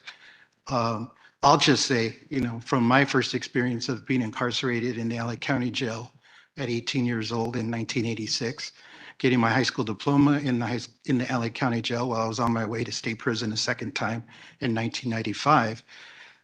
And to my current visits into whether it's the FIP step down or into Men's Central Jail, you know, there's incarcerated people in there that are living in, you know, dehumanizing environments. And there's also employees, sheriff's deputies, you know, custody assistants, healthcare staff, you know, psychology, clinical social workers, you know, working in that environment, specifically the Men's Central Jail. I'm talking about, yeah, we are in 2025, you know, still trying to figure out a way to close that place down. And so I share all that because, you know, at the end of the day, you know, I see this role as building trust. And I come from the southeast area of LA County, city of Whittier, unincorporated Whittier. That's where I grew up. That's where I got incarcerated in Pico Rivera substation back in 1986. And to later find out that the arresting deputy was I can't remember what the subgroup was, but he was in that database. And um, that deputy said I was belligerent and, you know, was using all these F words because I got arrested for a DUI at 18. And I to this day, did never said any of that. And it, you know, framed the way the court addressed my arrest. And I just bring that up because it may not mean anything to anybody, but it just, you know, where I sit today and, you know, the stories I hear and what I listen to from people who've experienced some kind of issue, you know, with their interactions.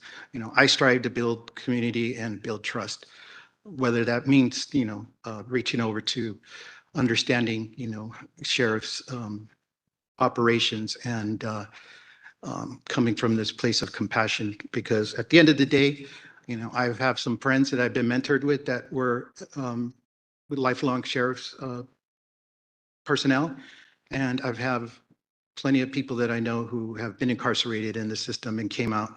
And reforms are necessary. Oversight is necessary. And as I sit here as, you know, going on the second year as a co-vice chair, you know, it's a little disheartening to hear the barriers that are coming up. And, you know, from the same people that created this commission. So I'll just remain optimistic and hopeful that we'll be able to achieve meaningful oversight in the next, hopefully, short-term period. So thank you. Thank you, Commissioner Garcia. What Now about, we'll hear from Commissioner Arthur Callaway.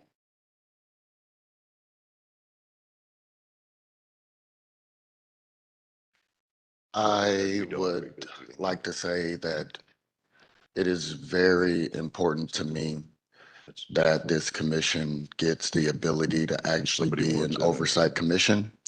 I am very happy to be on the commission as a resident of Lancaster, even though I and everyone here have to represent their the entire county. I think that it is very special to be the first person from the AV to actually serve. And me being prior service, me being young and Black in Georgia. I haven't engaged with officers my entire life in multiple capacities, them being family members and/or arresting me.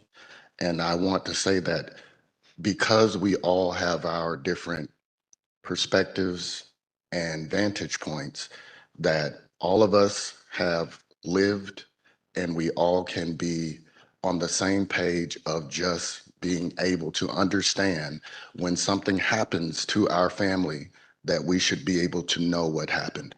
And that's it. I have 3 male boys, and it is important for me to know right now that if LASD stops them or any police officer stops them, that there would be an ability for me to understand what happened to them. And that is all that we want. For me, that is my goal and my purpose, and to be able to support everyone uh, that is chair and everyone that is a commissioner and everybody in the county, so that we can make that an actual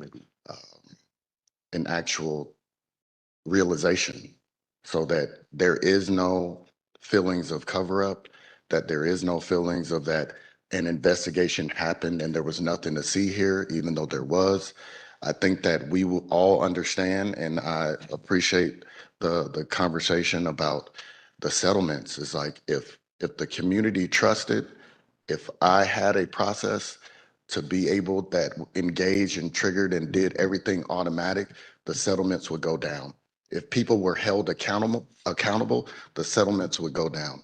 That is the reason that we are here, and that is the things that we actually need to do so that we can all be one community.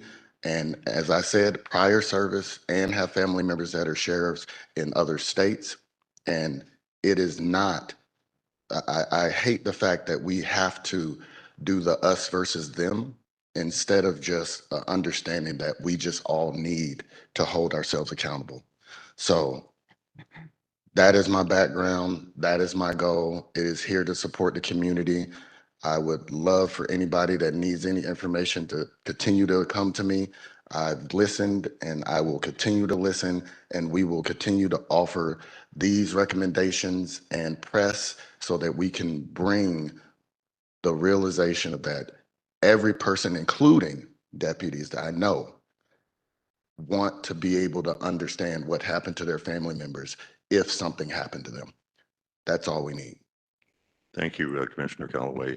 So we have a slate of unopposed candidates. The formal election will take place on July 7th at our July 17th meeting.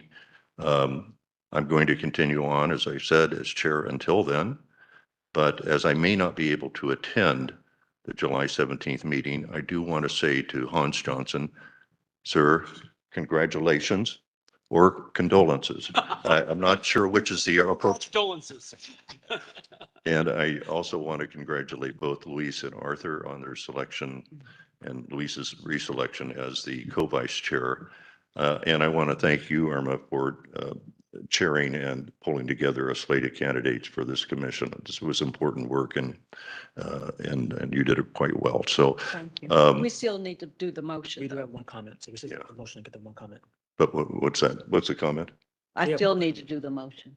Well, there isn't a motion. It's unopposed. I mean, there's no need for a motion. This is our slate, isn't it? There's a motion. Okay. There's no way of public A comment. motion to Accept the approve, slate. to accept the slate.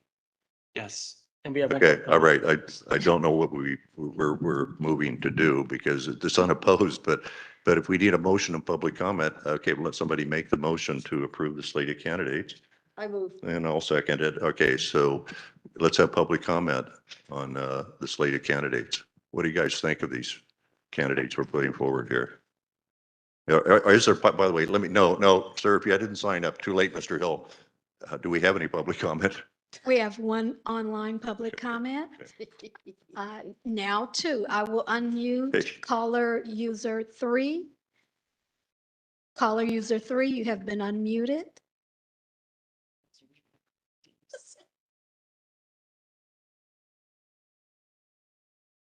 Well, I wanted to say that you know this is hopefully a open. Hopefully, will be more transparency in this with the new acquisition of positions over here.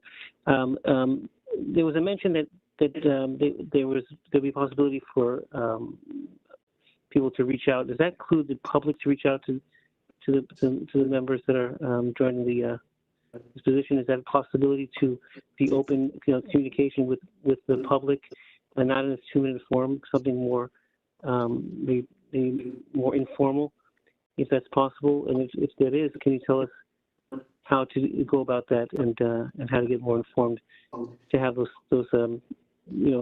discussions? Thank you. Thank you. Our next online comment is from Deanna Brock. Deanna, you have been unmuted. To say first that I was very glad to hear from the commissioners Callaway, Johnson, and Garcia. I did not know their background, and I'm so happy to have people serving on this commission that have lived these real life experiences that the community comes and talks about at these meetings. So I'm so glad to hear that they will be coming back. I also want to say right now that I am very, very upset that Chair Bonner has been asked to leave by Catherine Barger. I know that's her prerogative, but why is this happening? Is it because he is very focused and tenacious about making sure that this commission is able to get transparency from the Los Angeles Sheriff's Department? I don't understand. We've lost now Chair Bonner, and Sean Kennedy has resigned from the commission. He was also very passionate about his work. With the March 2020 passing of Measure R, it's very obvious that the citizens and the community want this commission to be able to subpoena documents, to have all the information they need to help support us as a community and make sure that there is transparency and oversight with the Sheriff's Department. This commission cannot be effective without that. And the fact that the Board of Supervisors gets in the way of that, the Sheriff's Department gets in the way of that, how can they say that they support transparency and us all working together as a community to build trust? I mean, the amount that's going out in these lawsuits is ridiculous. And I would think that they want to address that. Thank you. Thank you. Our next public comment is from Youssef Miller. Youssef, you have been unmuted.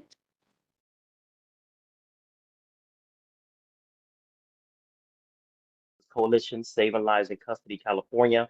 And I also echo the loss of Chair Bonner. It's a sad situation that we're in, but I believe that he has trained and groomed his colleagues very well, and I'm very confident that they will be able to keep up the fight and keep it going. And we only need to see now the rubber meet the road to make sure that they actually perform in the way that we've just heard. I'm sure Chair Bonner will be also continue to be active in this fight, even when he's not the chair of this commission here. But I want to be the first from San Diego County to invite Chair Bonner to do a town hall on AB 847 and on strong oversight in San Diego, either in person or via Zoom. So we really appreciate your work. We do the same work here in San Diego County, and we're connected to other counties around Southern California who are doing this work. And we believe that they want to hear from you in a open and frank discussion. Again, I want to congratulate the people on the slate and thank you for coming in. And I believe that you're going to do a wonderful job. And I think you had a mentorship that that is a model for all counties in San Diego. I'm sorry, all models of California. Thank you so much. Thank you. Our next public comment is from Crystal Jones. Crystal, you have been unmuted.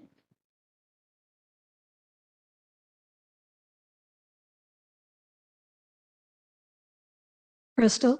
To the new commissioners that came into office to really uplift real lived experiences from boots on the ground and really firsthand experiences with our system.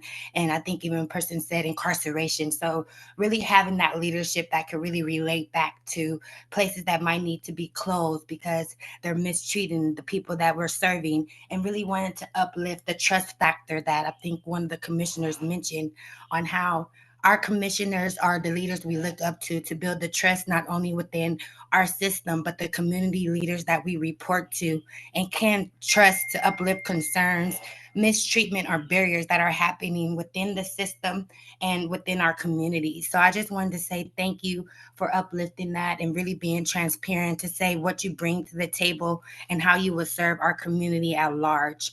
As a parent, a provider, a community advocate, the most number one priority for us is the trust factor and protection, not only from our civilians, but for the police that lead us, and the commissioners that serve us. So I just wanted to really say thank you so much for the role you're playing, and I look forward to the great work you all will be doing. Thank you for representing us. Thank you. Our next public comment is from Melissa Miramontes. Melissa, you have been unmuted.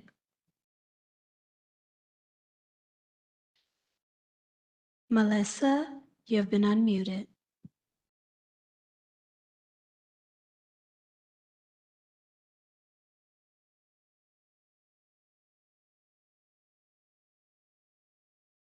Okay, we're going to move to the next caller, our next public comment, Vanessa Perez. Vanessa, you have been unmuted.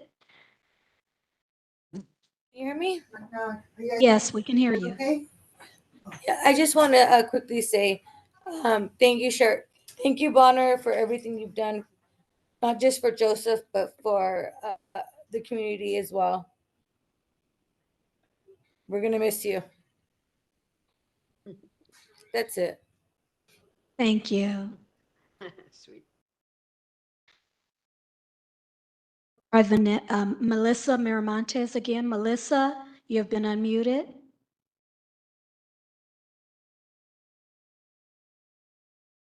Melissa? Thank you. I hope you guys can hear me now. Melissa Miramontes, representing United Families for Justice.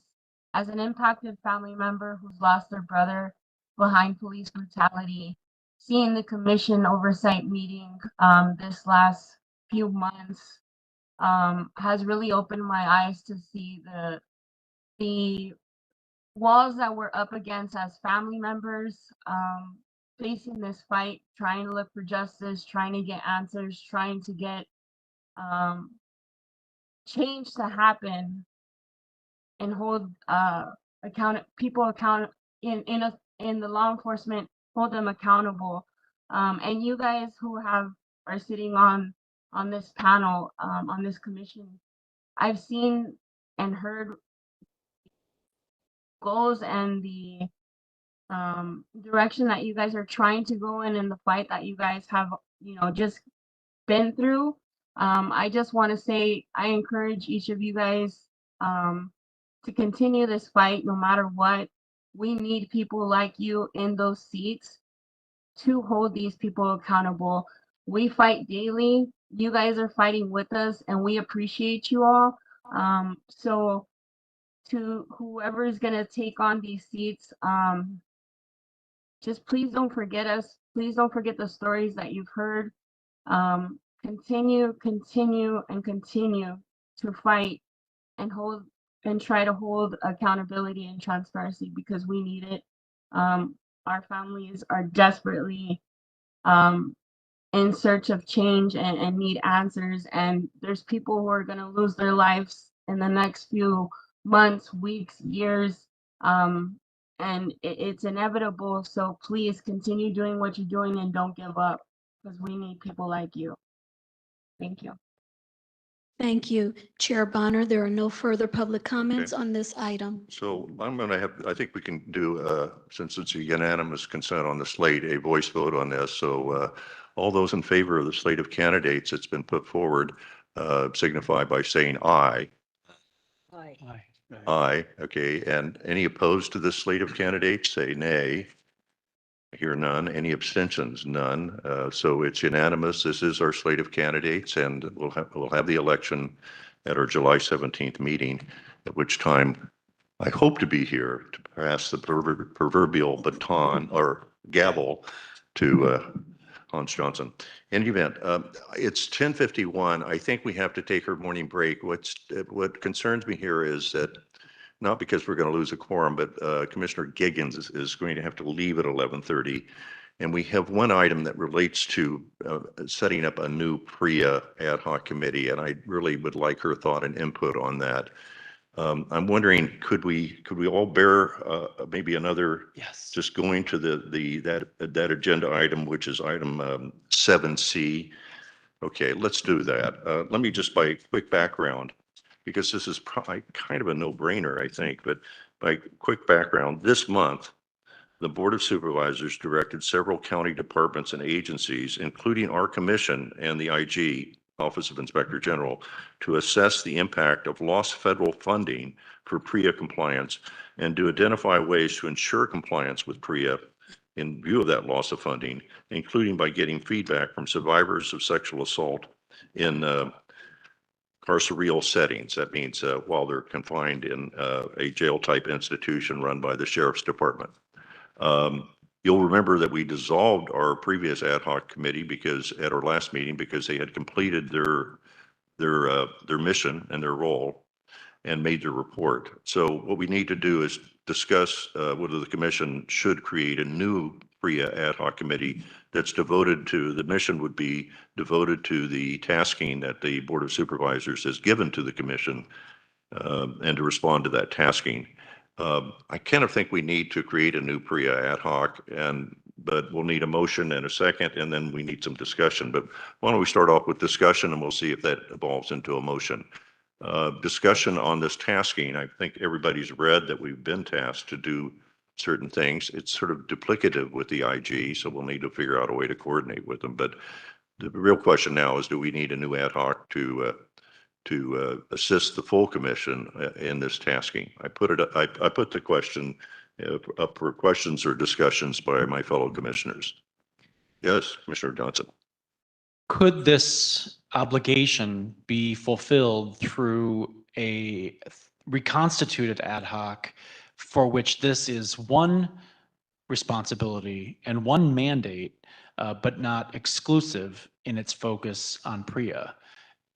Given that we have had a conditions of confinement ad hoc, given that we many of our ad hocs look, including the recently dissolved quality of life ad hoc, have looked at abuse and lack of transparency or reporting on instances of abuse and its pervasiveness within the jail system and even in other settings. So I would ask, could we constitute an ad hoc that has this as one mandate, but has a broader theme to confinement and custody conditions? So as Chair, I would advise against it because it's important that we actually, when we give titles to our ad hoc, we're always assigned some specific task we want them to do. In this case, it's being assigned to us by the board, but typically, as an independent commission, we decide what tasks what our priority goals are. So I would advise against it because we have to dissolve these ad hoc committees, and there's just a legal reason for that, right? You can't, if you had just a standing PRIA ad hoc committee, well, that's a Brown Act body, and it has to be governed by Brown Act rules. So ad hocs, by definition, are non-permanent subcommittees, if you will, of the commission, and they need to have specific focus. And when that mission is accomplished, they need to be dissolved. Otherwise, we will we'll have some potential legal issues. I might even note that it's not potential. ALADS has actually raised the issue in its motion to intervene as to whether or not our ad hoc committees are non-permanent and so forth. So strongly advised, we just keep, it's a new, we'll call it a new PRIA ad hoc, but it's focused on accomplishing the tasking that the board has given to us. That's my advice to this commission. Yes, Mr. Callaway. Is there not a ad hoc committee that exists that this can just be assigned to instead of having to recreate or create an additional one? I can't think of one would be in the scope. And again, it would be, that would run counter to trying to create and dissolve ad hoc committees because you need to, it's okay. I mean, I realize there's a bandwidth to the commission, by the way. I mean, because we'll have to then find 3 commissioners to be on this, every ad hoc committee we create. But I'm fine with there not. The short answer is I know of none. Yeah, I'm fine with there not being one. It's just that would be the thing. If there's something to do, another ad hoc committee that do with prison, then we could assign them this additional task. I'm fine with creation of another ad hoc. Chair Bone. Well, somebody was suggesting maybe the conditions of jail and staffing could be, could look at this PRIA issue. But again, it doesn't solve our legal problem of basically creating and dissolving once something has been fulfilled. So I'm recommending we create a new one. But yes, Ms. Jordan. Chair Bond, this is the commission staff analyst that worked with the PRIA ad hoc. In view of the board June 3rd motion, looking at the various sections of it, the board is specifically requesting the sheriff's department and directing the probation department to be the leads on various sections within this particular motion. So they are the ones that have to take the lead on reporting back in various sections. We are requested to work with the sheriff's department. So we are not the lead as it Yeah. pertains to this particular motion. There is a section within this particular motion, however, under item number 2 that directs the OIG and the COC to monitor this particular report back as it pertains to the department. It does not require, or we are not necessarily required to have an ad hoc for monitoring purposes. Commission staff can do the monitoring, and we don't have to create a new ad hoc. That's valuable input, and I think that would be fine, just not create a new ad hoc, but have staff monitor it and then perhaps report to us at an appropriate time to the commission, what the sheriff, who has the lead for the sheriff's department. Obviously, we don't have jurisdiction over the probation office and the juvenile facilities, but so we're only interested in what the sheriff's department is doing, at least within our jurisdiction. But I'm perfectly happy to have staff just monitor it, and not create a new ad hoc. But yes, Commissioner Cooper. Tracy, did that motion give any details as to why the funding was eliminated? Was there something that was not done in terms of PREA for them to lose the funding? I think this is the Trump administration, isn't it? I mean, what we're talking about. And let's limit ourselves to the sheriff's department. We've got enough problems. But is everybody comfortable with just the staff monitoring this? I'm particularly, yes, looking at Commissioner Giggins and, okay. So let's just say, okay, that'll be the directive, that the executive director with staff will monitor this and at an appropriate time report back to the commission as to what the sheriff department is doing to deal with this problem of the elimination of funding, federal funding for PREA compliance. Okay, so that'll be it. Let's take our morning recess. It's 11 o'clock, and let's take a 15-minute recess, and we'll promptly resume at 11:15. Thank you. We stand in recess.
The meeting will resume in 2 minutes.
Meeting will begin in 1 minute.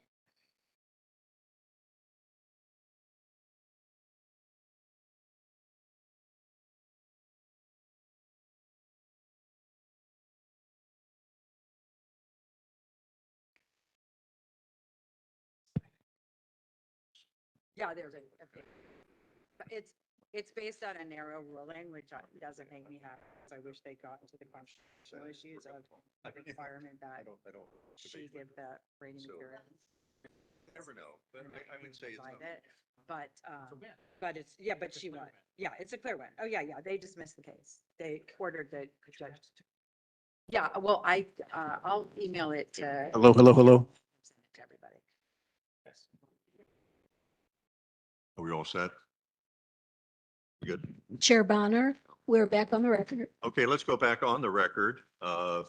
We have, we're in pretty good shape on our agenda, we think. But there are a couple of items that I passed over, and I want to go back to, the first one I want to go back to is the item number 7, I believe. It's the report of the executive director, and our executive director, Charmaine Mosley, could not be with us today. And so the deputy executive director, Dr. Bakila Ochoa, will give the executive director's report. And right after that, we'll take the report of the sheriff through his representative, Assistant Sheriff Skeen. Bakila. Thank you, Chair Bonner. I'll be brief.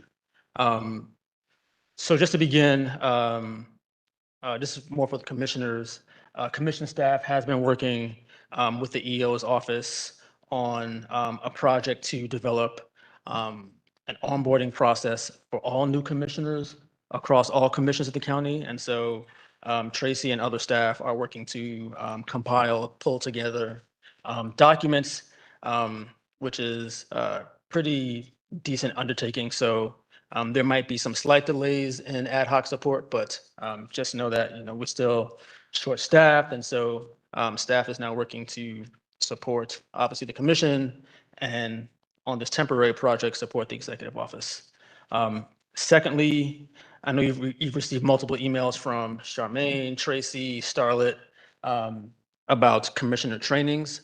I believe there are 2 mandatory trainings that are due, I think, within 5 days. So if you have trouble connecting with your county email addresses or logging on to the trainings, please reach out to commission staff to support that. Commission staff and commissioners continue to access trainings available at NACOL. Back in May, there was, speaking of PRIA, there was a NACOL forum, and also NACOL's webinars are available to the public on NACOL's website for free.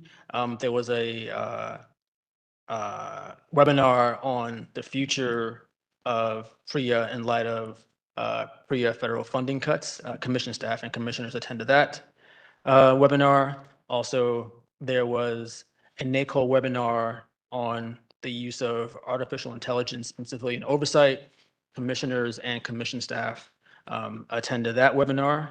You should also know that commission staff submitted a proposal to host a panel at this year's annual NACO conference titled Studying Law Enforcement Wellness and Suicide Prevention, Needs to Increase Public Safety. Unfortunately, that proposal was rejected. Let's see what else. Regarding my role as deputy executive, Charmaine, Ms. Mosley tasked me with reviewing the status of the commission's current strategic plan. And so she would like to agendize an item on the September commission meeting agenda for me to go over that, sort of how to reassess and reorganize the commission's strategic plan. Staffing update, we're still working with the EO's office on bringing on hiring a senior staff analyst. But I do have good news to report. Starting in 2 weeks, we will onboard 2 summer interns. The commission hasn't had summer interns in quite some time. And so just given our staffing shortage at the commission, these 2 summer interns will be very helpful. So looking forward to that.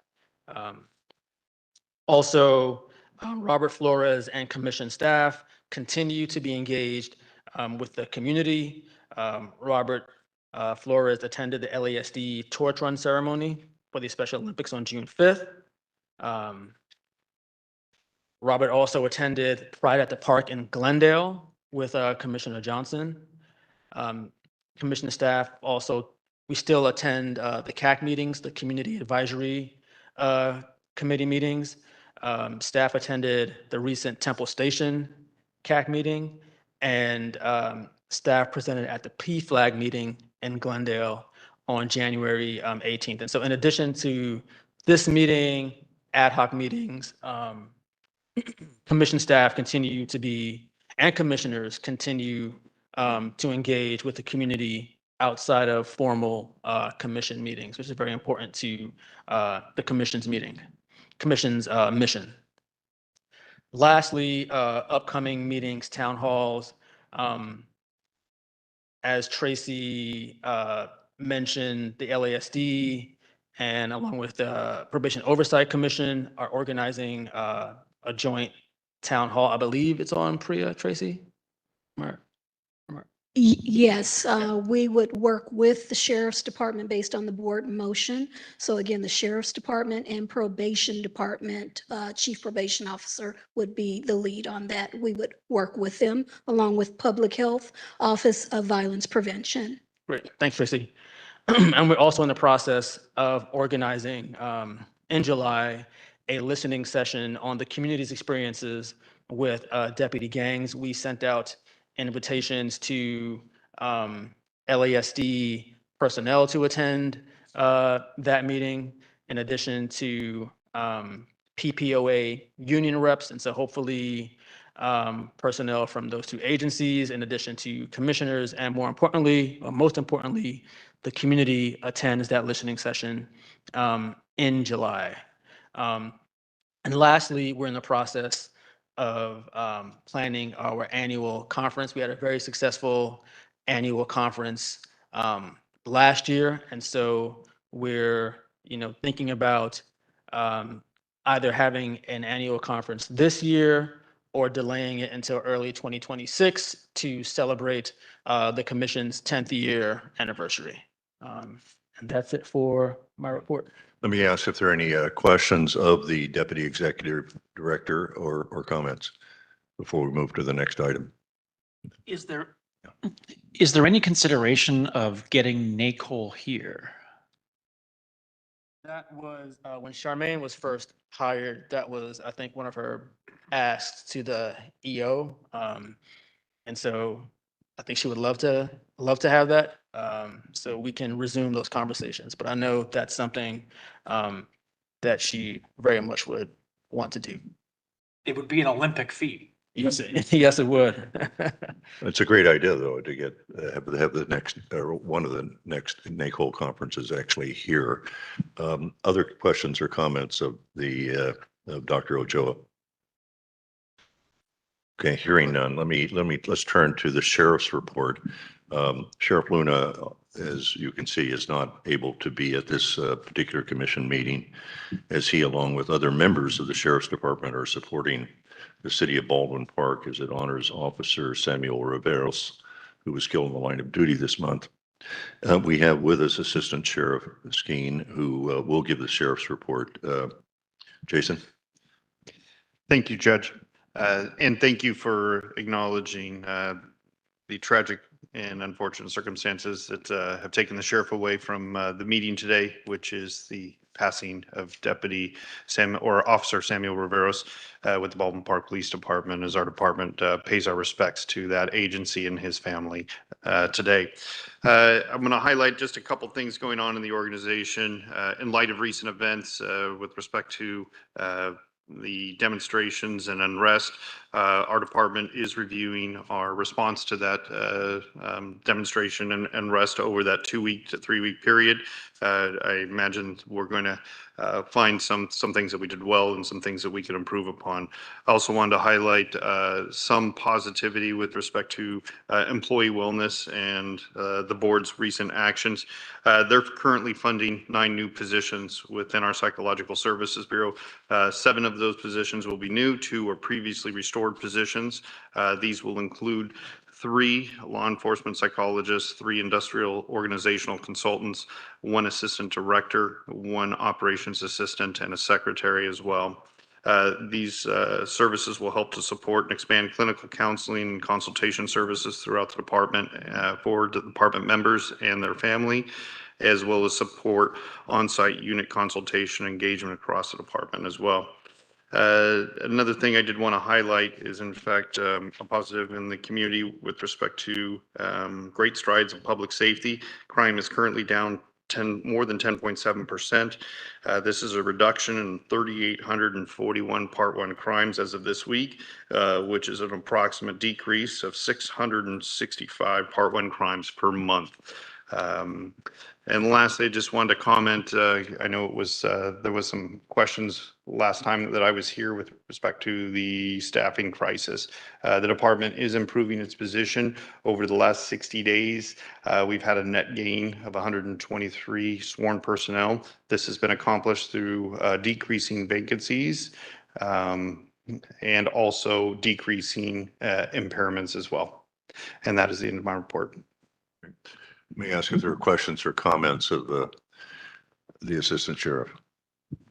Yes. Yeah, go ahead, Commissioner Johnson. I just wanted to ask, given state law, which strictly limits the complicity between local and state law enforcement personnel and federal immigration enforcement, are you aware of any agreements or any kind of arrangement being pursued by any federal agency currently or with U.S. military and the department? Is there something more specific that you're trying to get to? I'm not aware of any such arrangement, but if there's something that you're aware of that you want to bring to light, don't hesitate, let me know. I just wanted to take advantage of this opportunity facing the public just to ask if, in light of some recent arrangements, including the federalization of our National Guard in California, if there's anything being pursued that you're aware of with the Sheriff's Department now by any federal entity regarding immigration enforcement or even a memorandum of understanding. There is not. The Sheriff's Department does not engage in the enforcement of immigration efforts or participate in their operations. All right, thank you. I might note in that regard that a state law does not preclude the sheriff or the Sheriff's Department from transferring custody from LA County Jail of individuals that are unlawfully in the United States who have committed, have been convicted of serious crimes, serious or violent crimes.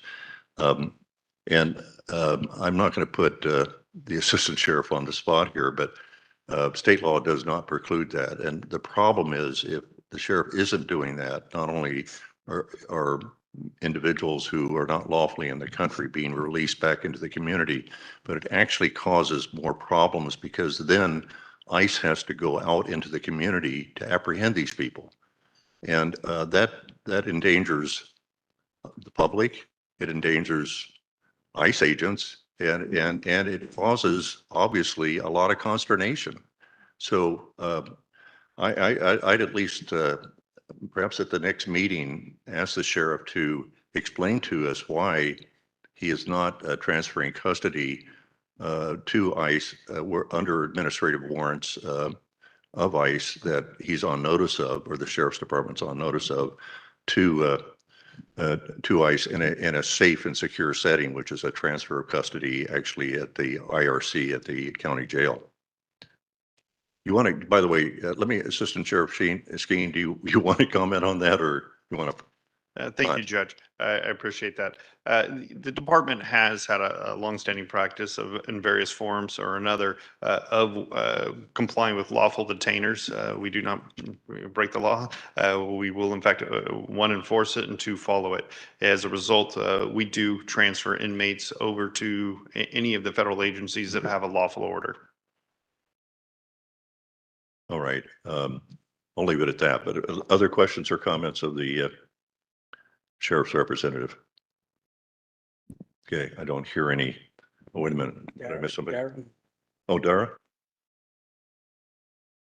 I just want to say that we reported on this in our quarterly report, and it does show the distinction between the two types of detainers, and that if there is a judicial warrant, they will, or a judicially signed detainer, they will. So if the detainer is only signed by ICE, right, the agency, Yeah. that is when they won't. And going back a ways, this happened while Sheriff Villanueva was in office. There were a lot of problems with determining who should be handed over to the federal government, in part because of Prop 47 and all of the state laws, because if a case was reduced, then they were not to turn that person over without a judicial warrant.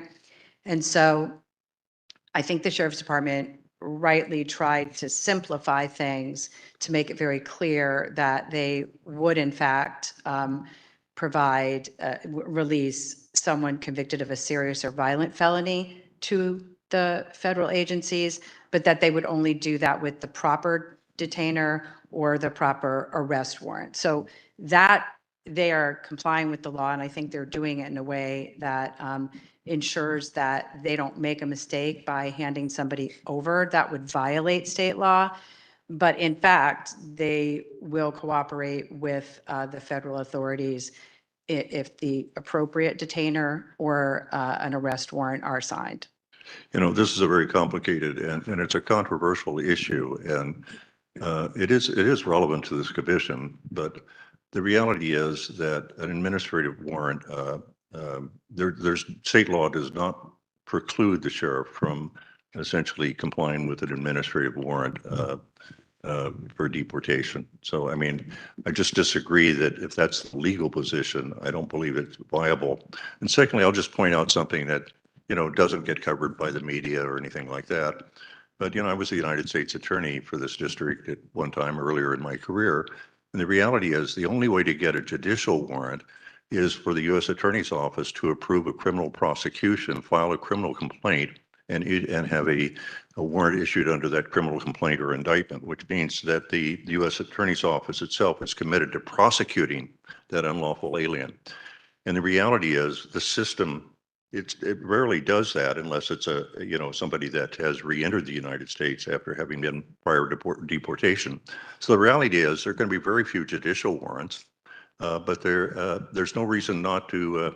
You've given a reason, and by the way, it's arguable, and I'm not arguing with it. Mistakes could be made and can be made, and the real question is, you want ICE out in the community executing administrative warrants at people's homes to find somebody and possibly end up apprehending other people that are here in the United States unlawfully or undocumented.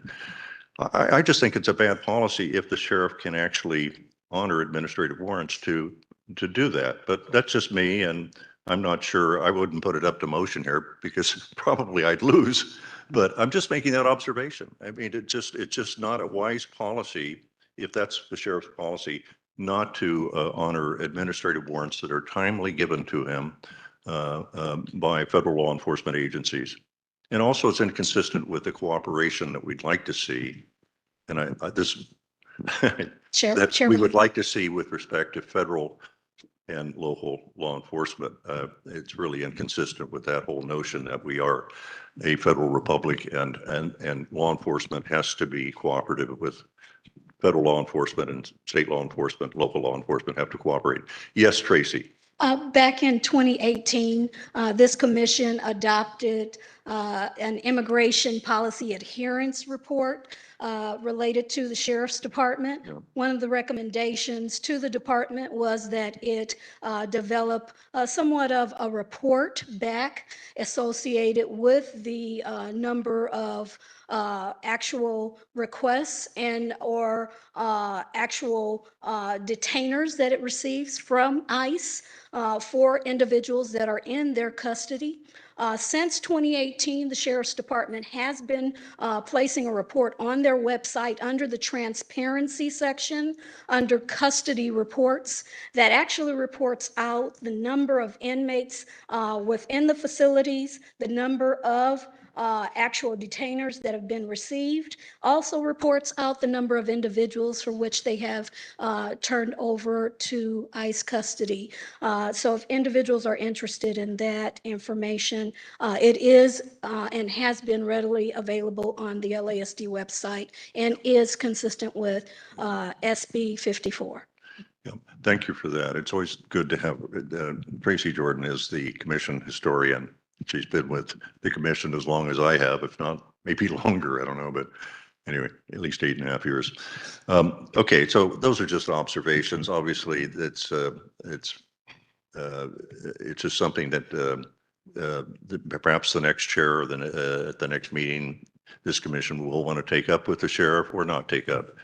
Entirely, I'm going to be gone after July 17th, so do what you want with that.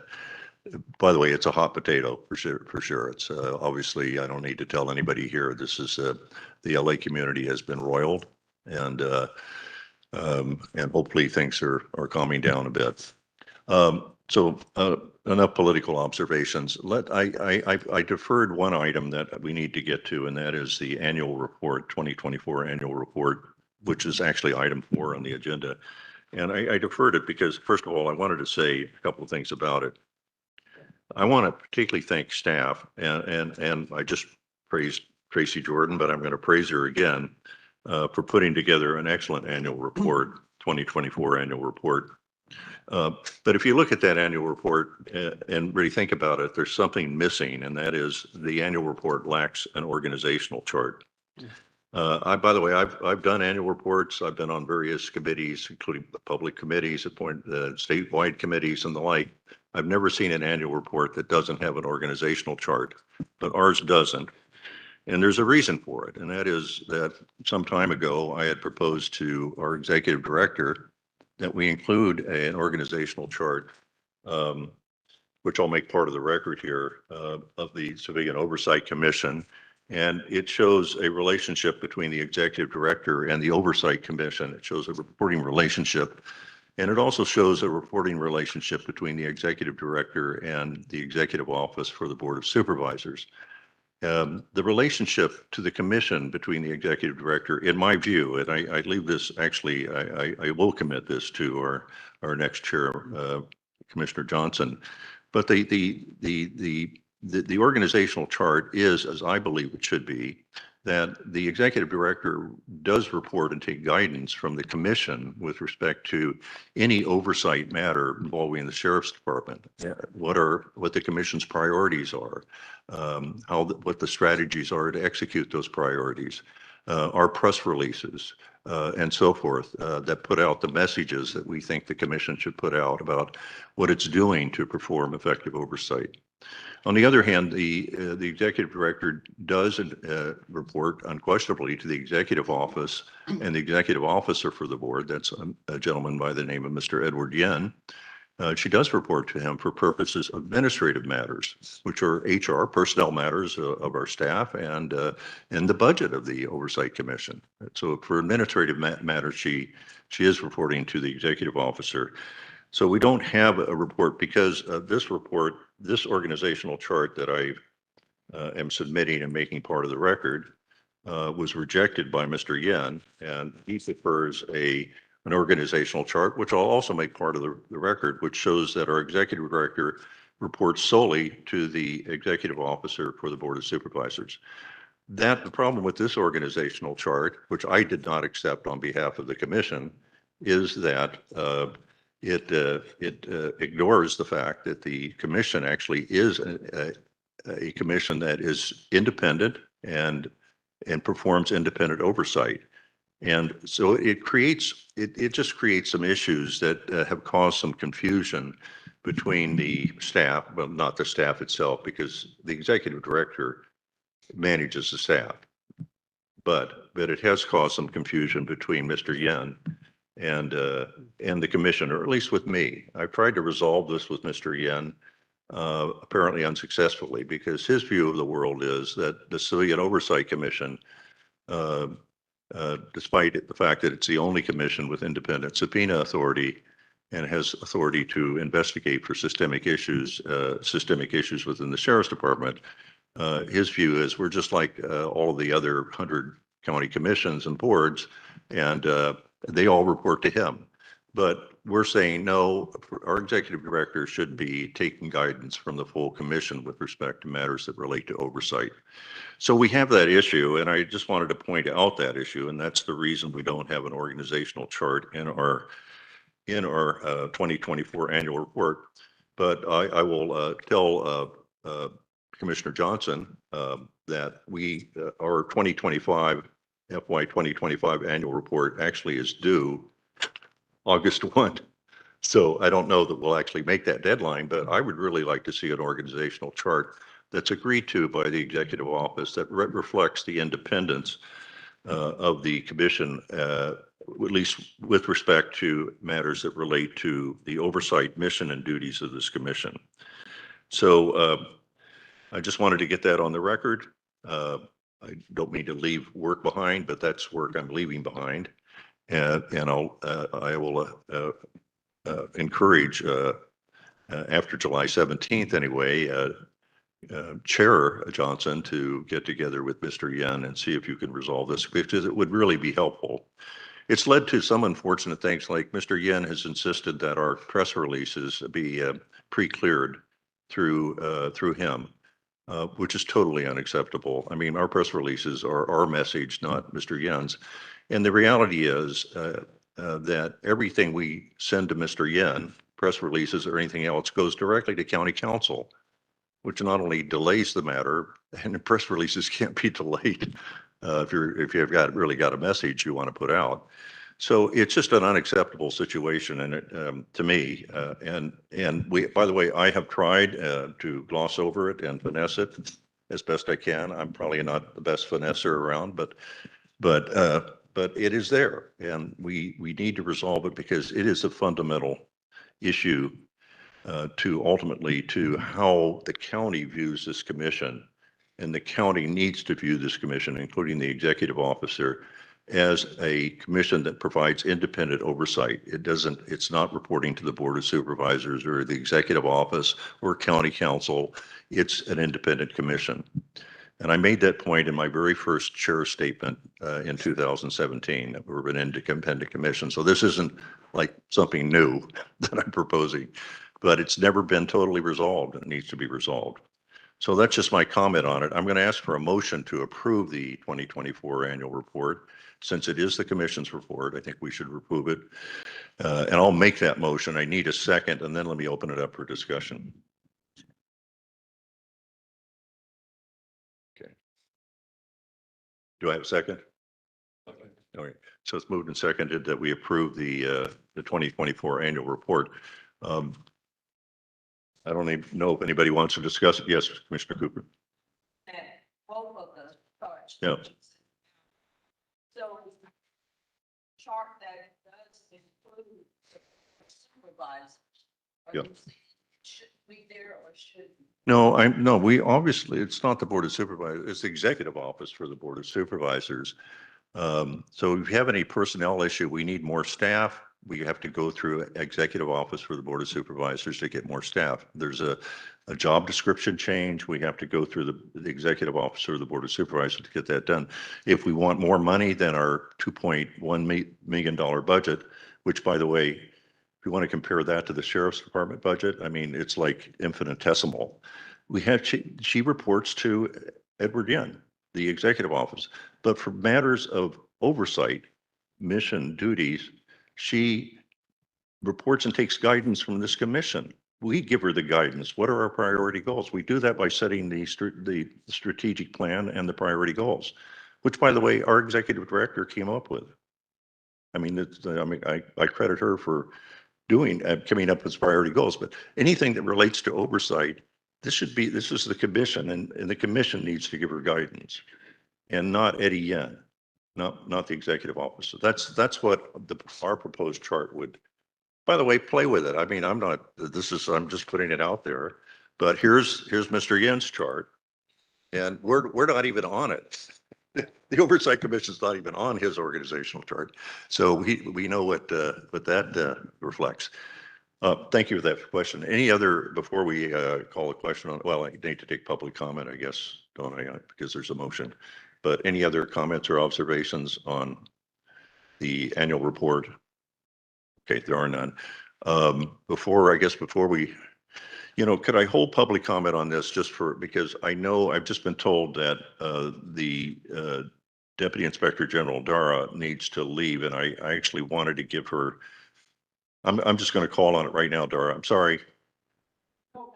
I'm just going to move to the IG's report, which is before the ad hoc committee reports. Because you're going to talk about, I think, one of the reports that has been recently submitted by the Yes. Inspector General. Yes. Why don't you cover Sure. that, and then we'll go back. And just to clarify, I'm the Chief Deputy Inspector General. But you demoted me 2 levels, but that's okay. Chief Deputy Inspector General, yes. All right, so we did a quarterly report that was released in May, and it's for the first quarter of this year. It's on our website. There is an entire section on the Sheriff's Department immigration interaction with regard to ICE detainers. It does have a link to the Sheriff's Department website with their information on it. And I don't want to spend too much time on it, but it does discuss the distinction between the types of detainers. It also does discuss that when a live scan is done of a person who is entering into one of the Sheriff's Department facilities when they're booked, that live scan does require the Sheriff's Department to provide the place of birth of the individual. So that is part of the live scan process. The Los Angeles Times reported that LAPD did not do that, but we checked with the Los Angeles, well, actually, I shouldn't say that. We checked, and the Sheriff's Department's checked with the Los Angeles Police Department. And it's our understanding that this is required information for any live scan, regardless of what policing agency books the person. So that information is sent to the federal government when a person is booked, the place of birth. The report also discusses each of the deputy involved shootings that happened that quarter.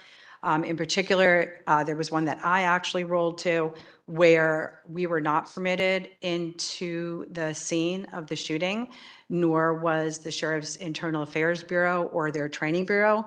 This is very unusual for none of us to be allowed into the crime scene, although it has happened before that the Office of Inspector General has not been permitted. When this was raised in our quarterly report, a draft of which is sent to the Sheriff's Department, they essentially doubled down that it was perfectly fine for the District Attorney's Office to go in and not for the Inspector General, because the District Attorney's Office does a, quote, independent investigation. As a result of numerous factors, this being one of them, all of which were sent to the Board of Supervisors in a letter. This was one of 4 reasons why the Office of Inspector General has now decided that we will not roll to the scene of every in custody death or every deputy involved shooting. Rather, there's 2 people at the office who will be notified, one of us for in custody deaths and me in particular for deputy involved shootings. We will be notified and we will decide whether or not to respond to the scene. Obviously, if we're not permitted into the crime scene, there's really not that much more information that we learn there than we learn at the critical incident review.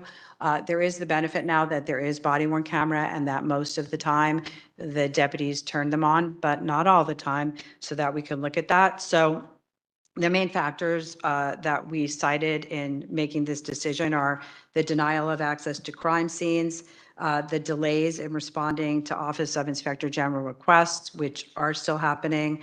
Oftentimes, our requests go through the Office of Constitutional Policing, and that slows down the process, which one would expect the opposite, actually.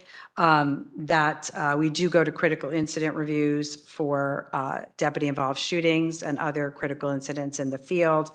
We do attend death review for in-custody deaths, and we do have access to body-worn camera video, and in custody, we have access to CCTV. And then finally, the County of Los Angeles is curtailing positions within the county because of the budget crisis, much of which is the result of the number of lawsuits that the county pays out continually year after year after year for the sheriff's department and the probation department. And so we are losing staff because of that. And I would like to say something that reemphasize something the commissioners have talked about with regard to lawsuits, which is that really it is the role of oversight to make things transparent, which in the short run, one would expect might cause an increase in the settlements of these lawsuits.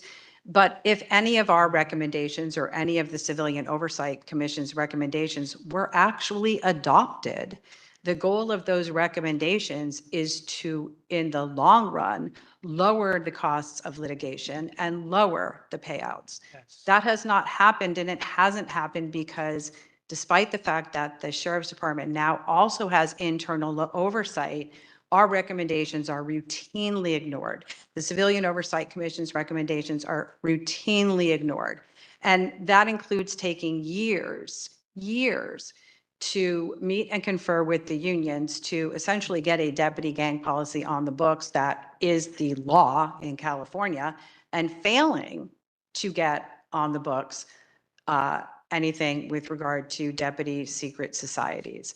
And the county is failing its citizens by not adopting, not enforcing any of the recommendations that we and the Civilian Oversight Commissions have made over the past 10 years for us, and I think 8 years for the Civilian Oversight Commission, not to mention the CJV and the Colts Commission 50 years ago. Many of the things that we say and the Civilian Oversight Commission say are recommendations that have been made time and time again over the past 50 years. And I personally think it's a travesty that Men's Central Jail is still open, and that despite years and years and years of discussions on this, that facility is still in existence today. It's not healthy for the people who are incarcerated there. It's not healthy for the people who work there, and it simply must be shut down. In any event, I digress somewhat, but what my point is that the recommendations that we make and that the COC makes are important recommendations, and we will not reform policing until the Sheriff's Department adopts these recommendations and moves things forward in a meaningful way. As far as the rest of our report, we do discuss now the California DOJ has made some decisions in some cases that they investigated. Those are in there. There is data on tasers. There is a section on failure to exercise due diligence in obtaining a search warrant, where they went to the home of someone who was not the suspect that they had arrested. And there was information in the arrest report and information given to the arresting officers on body-worn camera that the person was homeless, and therefore that was not his address. And in the middle of the night, I think at 2 a.m, they executed the warrant at a home that where the suspect did not reside. And had they done their due diligence, even just by reading the arrest report, that wouldn't have happened. The county paid money on that, which is how we even learned about it, was through public documents with regard to a lawsuit. As I mentioned, there's an entire section on immigration, which spells out what the current practices are at the Sheriff's Department. There is a section on outstanding requests to the Sheriff's Department. I would like to note that 2 of those things have now been provided to us. I did note when Professional Services Bureau was here today that they mentioned meeting and conferring with the unions about a draft policy on responding to critical incidents. I requested from the department during this meeting by email that policy. We have asked for drafts of all policies prior to them being presented to the unions, and we do not get drafts of all the policies. It was clarified for me that there is no draft policy that's been presented to the unions. However, they did indicate that the Sheriff's Department is having informal sessions with the unions to answer questions. The concern about that from my point of view is that what you're doing by doing that is, and not necessarily engaging with the Office of Inspector General or the Civilian Oversight Commission, is you're giving the unions undue influence, right? So if you're going to the unions and you're talking about all of these things without the other parties there, then you're elevating what they're saying over what the Civilian Oversight Commission and the Office of Inspector General have said. And we've asked to be present at meet and confer. These aren't even meet and confer. They're not confidential, these informal sessions. So I reiterate that if we're not in the room, you know, there's a reason that they talk about being in the room where the sausage is made. If you're not in the room, you're not being heard and you're not able to contribute to the conversation. So us being left out and the COC being left out is a serious, serious problem if this county really is committed to reform. Everything else is, you know, sort of the standard thing that we do have in the report on in custody deaths. I would like to mention that the commissary prices, they only had 1 vendor who is the same current vendor. We actually suggested that the Sheriff's Department take a zero cut of the sales of commissary items because we don't think it's fair that Sheriff's Department personnel and other things in the Sheriff's Department are being funded by the sale of food and hygiene items to the inmates. They did reduce the amount, but to 39%. So the Sheriff's Department is still taking that. And I mean, to be fair, it's not really entirely the Sheriff's Department's fault, right? The county has to come in and step in and say, cut it to 0, and we, the county, will fund that, right? So if they put the Sheriff's Department in a position where they say, like, we're going to have to cut positions because you won't fund them, we have to get this money from the inmate welfare fund, that's what they're left with. So the county really has a duty. And I mean, the Board of Supervisors asked us to report on this, and so we did. And that was, our report was, the Sheriff's Department should take nothing. So while they've reduced it to 39%, many of the commissary items still seem to be priced much more at much more of a price point than what you would find in your local Ralph's. So we expect to do a comparison of what the new pricing system is and provide that information in a quarterly report. That's it, unless anybody has any questions. It's a really good report, and I hope it's on some questions. But shouldn't the IG be at scenes where use of lethal force by the Sheriff's Department has been used? Well, only if we can be there in a meaningful way. If they're going to say you can't go into the crime scene, I mean. Well, that's what I mean, be able to go into the crime scene. Yeah. Where lethal force has been used. But Yes. shouldn't you should have that authority, should you not? As far as I'm concerned, we do have that authority, and that authority was denied to me. It wasn't even to a line staff person. It was to me. And and quite frankly, to their own Internal Affairs Bureau people. Yeah, well, that's a different issue. Yeah. But you said so is this a one-time thing, or has this I- been happening routinely that the IG, somebody representative from the IG cannot get into the crime scene where lethal force has been used by a deputy sheriff? Well, I can tell you it's happened to me twice, but not only under this administration. And a third time I pushed and I think probably because I'm a former deputy district attorney and they knew that I was a hardcore gang prosecutor and I knew the two homicide detectives, they changed their mind and let me.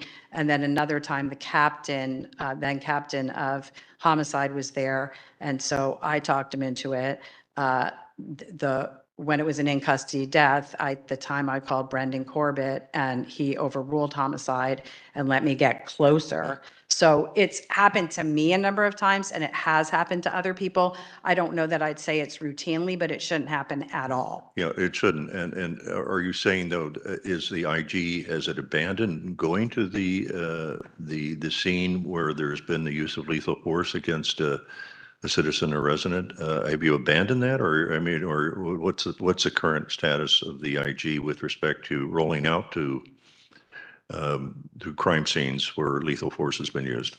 We no longer have anyone on call and two of us are taking the phone calls for that.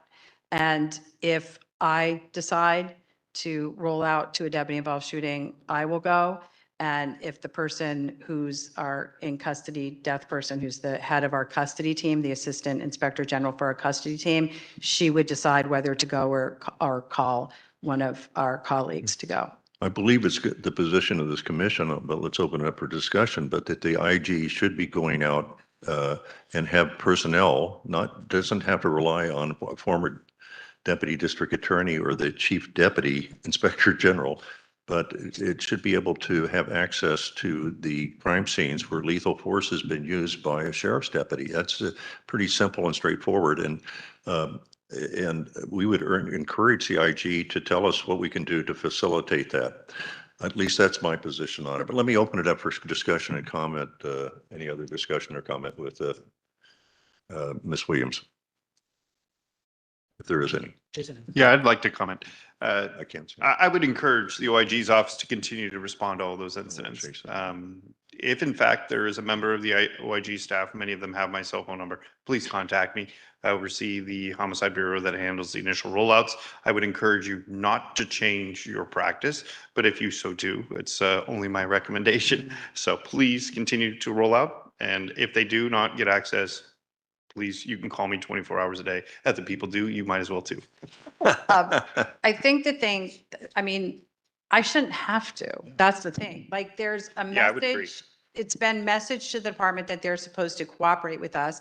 And when it was brought to Homicide Bureau's attention, Yeah. which I'm not fighting with the homicide captain at the crime scene. I'm just gonna report on it. I mean, at this point, somebody mentioned before, we're supposed to be working together. It's not supposed to be us versus them, and it's us versus them. Agreed. And it's us versus Max, it's us versus me.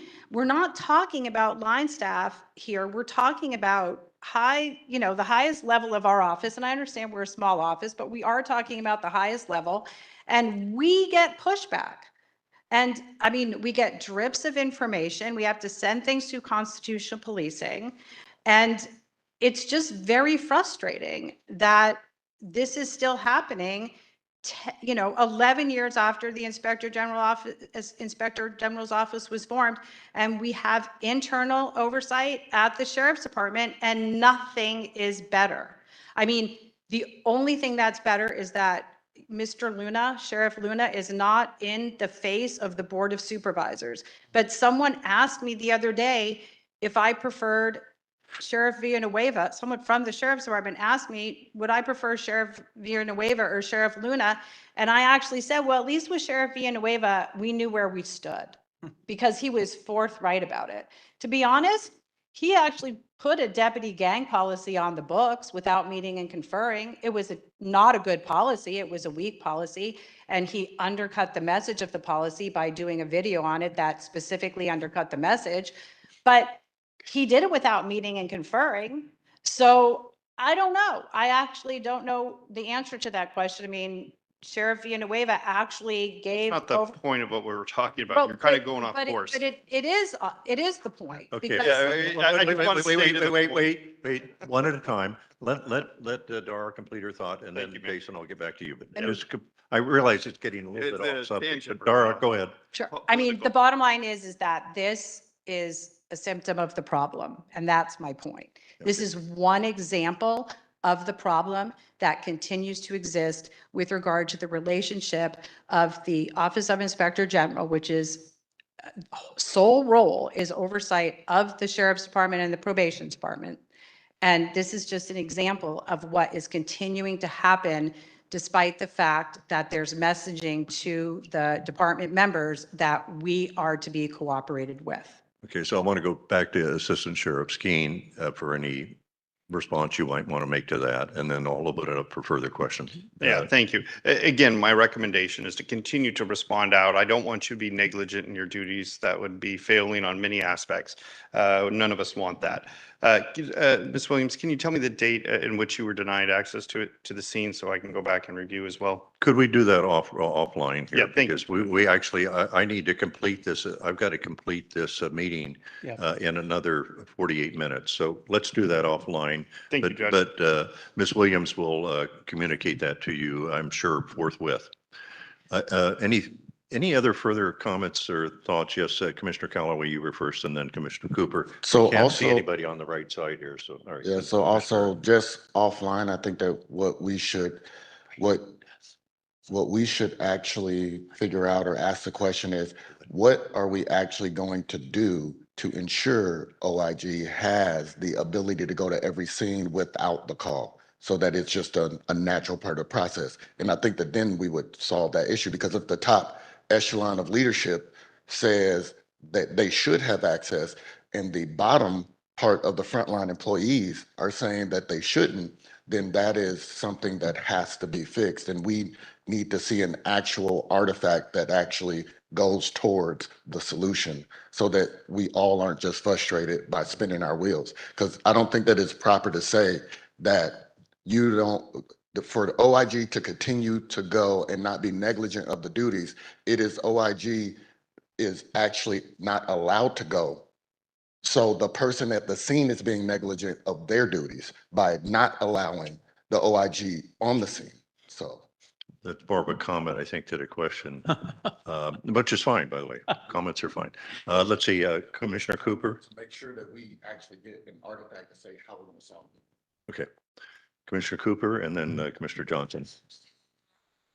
Frustration, but I also would agree that each time they go out, they should date, time, and officer and the person who went out, and then present that to Sheriff Luna. He absolutely did. It's in our quarterly report. It was the acting captain of homicide who I interacted with and who wouldn't allow it to happen. It wasn't a line staff. It wasn't a homicide detective. Acting captain of homicide. There you go. And that's who doubled down when we put it in the draft of our quarterly report. And quite frankly, we got a letter from Sheriff Luna in response to our rollout thing that basically just said our arguments weren't good, but didn't say, please continue coming. Sheriff Luna. Okay, but we've heard from Assistant Sheriff Skeen, and you should continue to do that, and you're going to get them the dates of the denials to access crime scenes. Commissioner Johnson. I just want to note that no one should have to rely on personal relationships in order to leverage the responsibilities of their office under law. That is entirely inappropriate. I welcome the assurance from the Assistant Sheriff today, and I will make note that the next agenda of this commission will include an update on this point to ensure that the IG's access has been assured, that has been communicated within the Sheriff's Department ranks, and we will do an update on that item to ensure that it is being fulfilled as pledged and promised here today. Fully agree with that. Any other questions or comments? If not, I'd like to kind of run through the ad hoc committee report. Yes.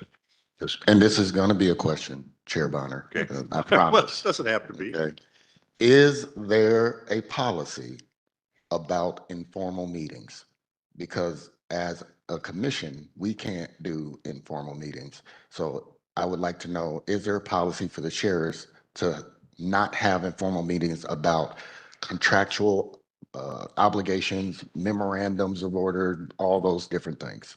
They're having informal meetings, which is to circumvent the ability for anyone to have oversight over that meeting. So I I'm would not like sure to I know follow if your they're- question, though. Is it possible to do what? Again, just repeat it. I'm not sure I got I it. think he means when I said that they were meeting informally with the unions, that why doesn't everybody have that same ability to meet informally with them and get the same discussions that they're having with the unions over, in this particular instance, responding to critical incidents and regarding officer wellness, essentially. Is that right? The reality is that let's say our deputy clerk policy has been subject to meet and confer. We're not allowed to be in that process. It's purely between the sheriff and the county labor people, and on the one side, and ALADS and PAPOA, the unions on the other. We have no visibility into it. And I don't know how to get visibility into it, but I'm willing to ask Commissioner Johnson to perhaps take a look at that and see if there's some way to do it legally. But it's totally non-transparent. I mean, it's totally opaque what goes on.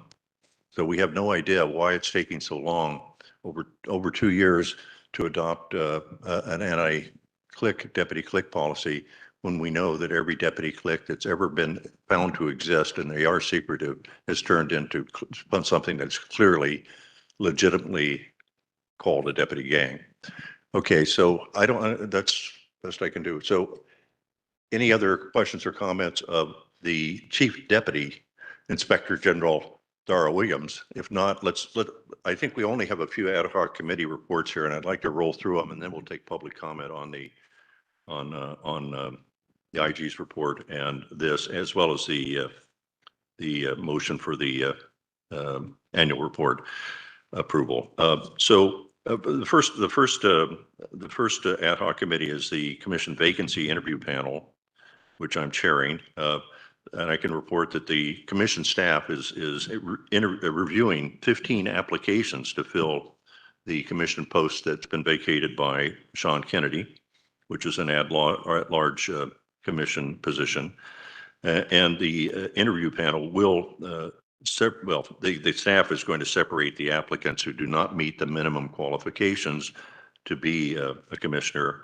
And I anticipate that the interview panel will then interview with some packets, will interview those that are well qualified or qualified to be on the commission. Let me just ask though, this is either to Bakila or to you, Tracy, when we will have those packets and when can we start the interview process? As your best estimate.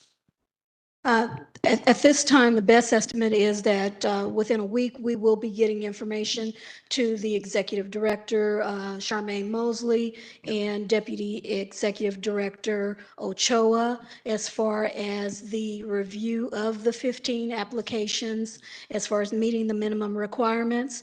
From there, the Executive Director and Deputy Executive Director will be in touch with the ad hoc committee as far as scheduling those interviews. So roughly within the next, I would say 2 to 3 weeks, we should be moving forward with them meeting with the ad hoc. Okay, I just encouraged the executive director and the deputy executive director.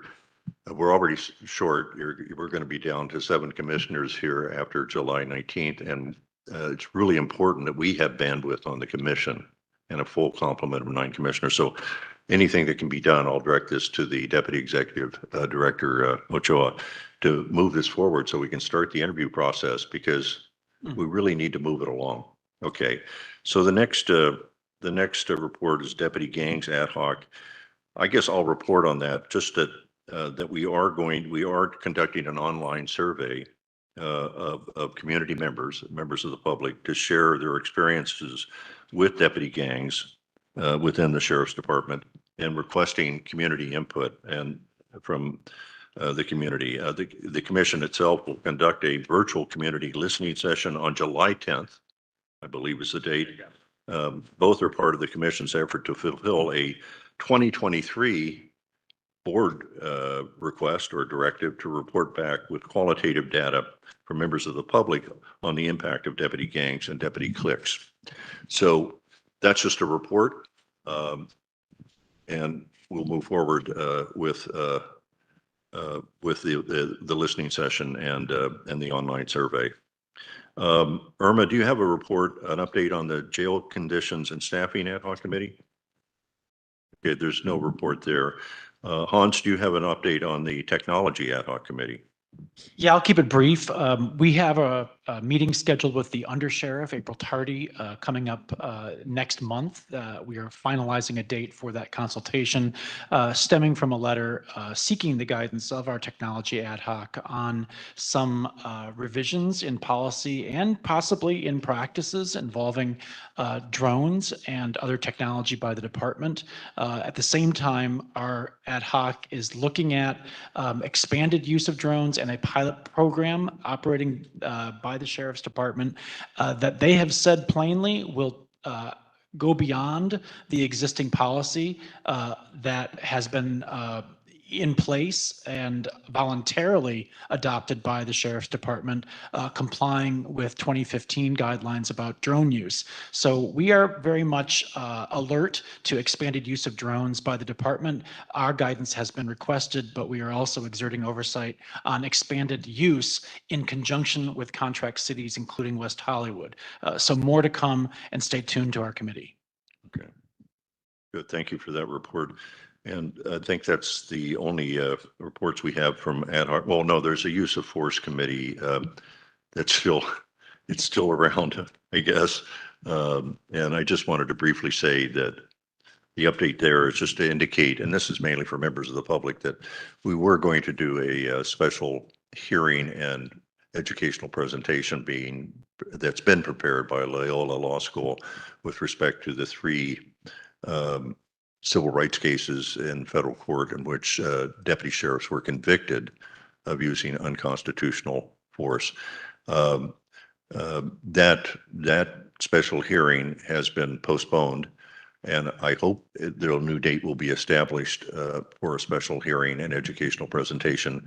But that's again a matter I'm going to leave to this commission and to the next chair, and with the involvement of the use of force ad hoc committee. So that's the reports on that. Yes, of course, Commissioner Cooper. To mention, I didn't see notification that there possibly outbreak of smallpox at county, and then they take it. Please turn your mic on. Yeah, go ahead. I'm sorry, I did get notification about a possible outbreak of smallpox at the North County facility, and that inmates were required to give blood and being forced to take the smallpox vaccine. They closed down for any visits. So I need to follow up to see if that's true or not. So I will be following up on that. All right, and you could perhaps report back as part of the jail conditions ad hoc at our next meeting on that, Commissioner Cooper. So I want to make very clear where we're going now, because we're kind of getting toward the conclusion of this meeting of the ad hoc committee. And so we're going to do two things. One, we're going to have any public comment there is on three things. One, the report of the Inspector General, or the Chief Deputy Inspector General, the report on the ad hoc committees, and the motion to approve the annual report for 2024.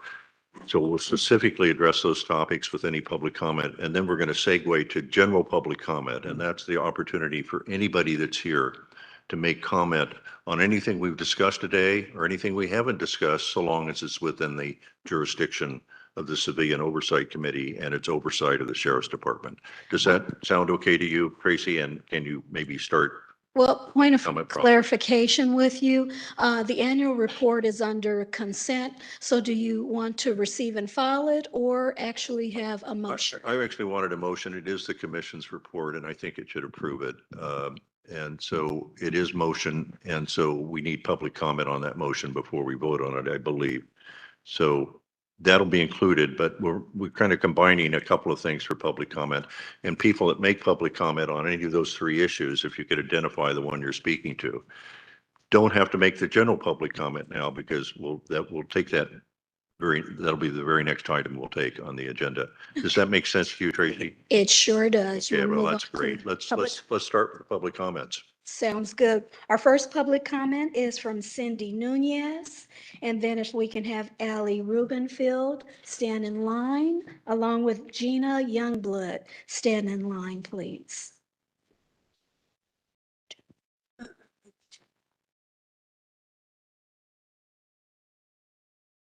Ms. Nunez. I just wanted to start off really quick to Chair Bonner, thank you for everything that you've done. You've truly made a difference here, and I'm truly sorry that this has happened to you. It happened to Sean Kennedy, and now it's you. We all know this is another form of retaliation. To this commission, briefly, thank you guys truly from families like mine. We appreciate everything you guys do. Commissioner Johnson, Commissioner Callaway, thank you guys so much. Please don't stop fighting for us. You guys have the power. We have the stories. We're living these traumatic events out in the streets, in the communities, and we bring it back to you guys. And please don't stop fighting for us. And to LASD, let this be a reminder that we're all sitting here because of you guys. We're not sitting here because we want to be here. You took our loved one. This Francisco wasn't just a beating. He was kidnapped and murdered. You see this happen in broad daylight during the protest. Imagine what these deputies are doing at nighttime. We are here because I have no reason to lie to tell you what happened to my brother. All I simply wanted to know was what happened and why and for how long and where did you have him. That was it. But instead of that, I got promise from constitutional policing. Never heard from that office ever again. That is the value that they showed for my brother. Never heard from that constitutional policing. There's nothing constitutional about this office. The sergeants went silent on me. All I want to know as a family member is what happened to my brother and why. That's simple. And if you are not guilty of anything, you have nothing to hide, then why can't we know what happened?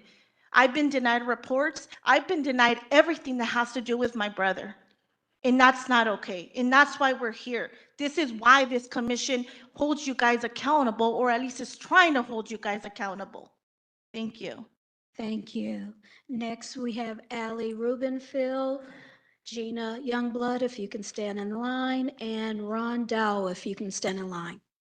Hello, Allie Rubenfeld with the Loyola Anti-Racism Center and Check the Sheriff.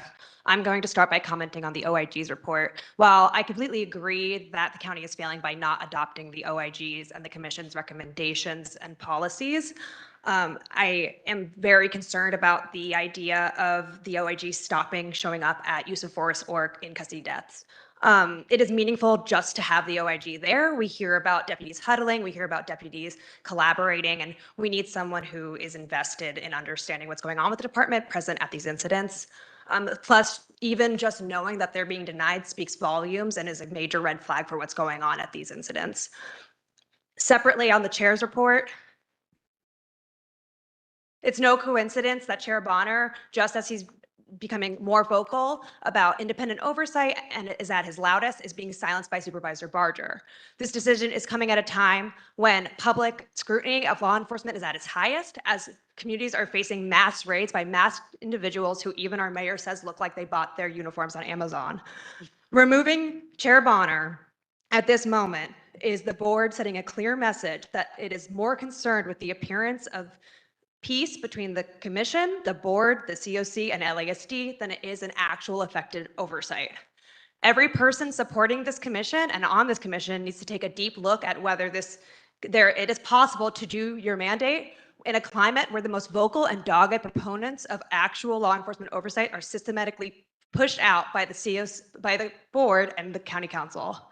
This commission must pick up this torch, continue with the subpoena actions to shine light on what happened to Joseph Perez, Emmett Brock, and Andres Guardado, and continue to push for independent, effective oversight of this department. Anything less is complicity with the county in its attempts to mitigate its liability for LASD's violence and corruption. Thank you. Hi, my name is Gina Youngblood. I'm here speaking on the in custody deaths. We are stalked, harassed, targeted, just like my brother Eugene Youngblood. In custody deaths, killings of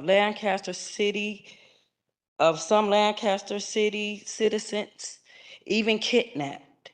It creates a environment of abuse of authority. Subsequently, with no consequences or them being not reprimanded by the Attorney General and Sheriff Luna.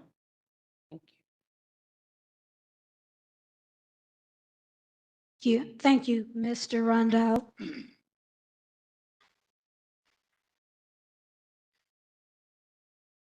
She's gone, but go Dara.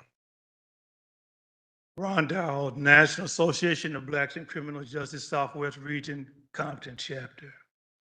We're really disappointed at Commissioner Bonner's departure, as we were when Sean Kennedy resigned. And we're going to thank you, Commissioner Bonner, for your active service over the years.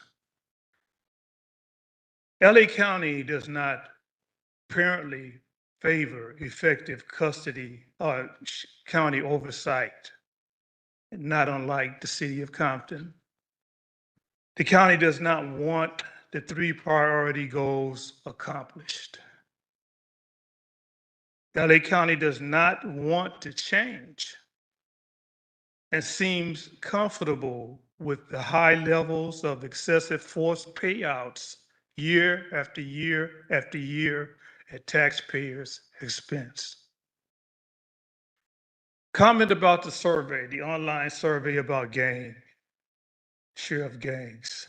I think it's poorly done.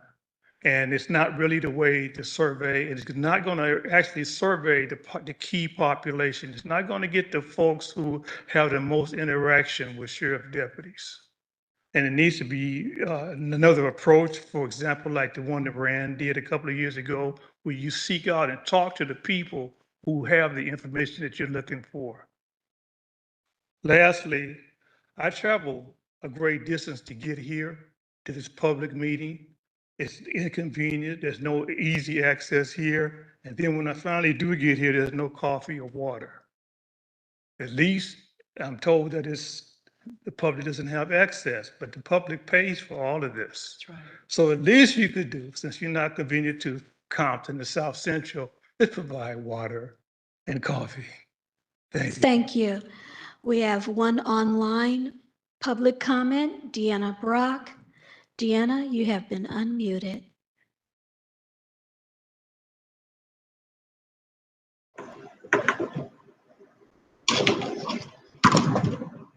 Deanna, you have been unmuted.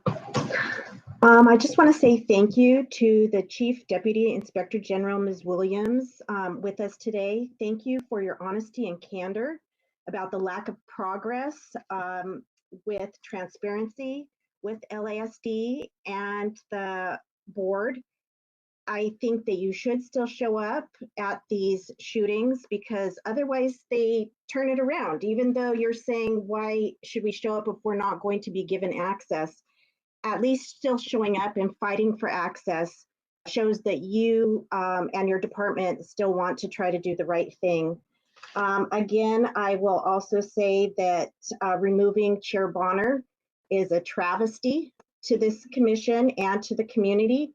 I do believe it is in retaliation for him continuing to pursue the transparency of these cases and ordering these subpoenas, which are so important for the public to know about. And it does feel like there is no support for the COC from the County Board of Supervisors. They don't really want progress to be made, and that is very disheartening. That's it. Thank you. We have another online public comment from Sahara White. Sahara, you have been unmuted. Can you hear me? Yes, we hear you. Hi, my name is Sahara. I'm from Dignity and Power Now. My loved one was killed inside of Twin Towers on March 9th of 2018. His name is Quentin Thomas, and he's also the father of my now 8, almost 9-year-old daughter, Ashanti Thomas. I just wanted to put on the record that I second what everybody in the crowd has said so far. Bonner, thank you so much for all the work that you've done. Um, and just for supporting us families. I really am frustrated with the decision that Barger has chose to make with letting you go. And I'm still confused as to the reason why. Um, but I just want to thank you for supporting us, and I hope that once you leave the COC that you still find ways to support us families because we're still going to be going through this. Um, and thank you to Ms. Williams just for being so blunt and transparent and stating on the record with the sheriff's department that your role, like, you know, is to have oversight, and they're not allowing you guys to do your job, which just shows, like, you know, where the turmoil stands. And I just pray that you do keep showing up to fight, because at the end of the day, like, the families who have already lost their loved ones, I know, sadly to say, that you know, there's going to be more. And just like we have to continue showing up, we need you to continue showing up. So thank you. Thank you. There are no further public comments on these items.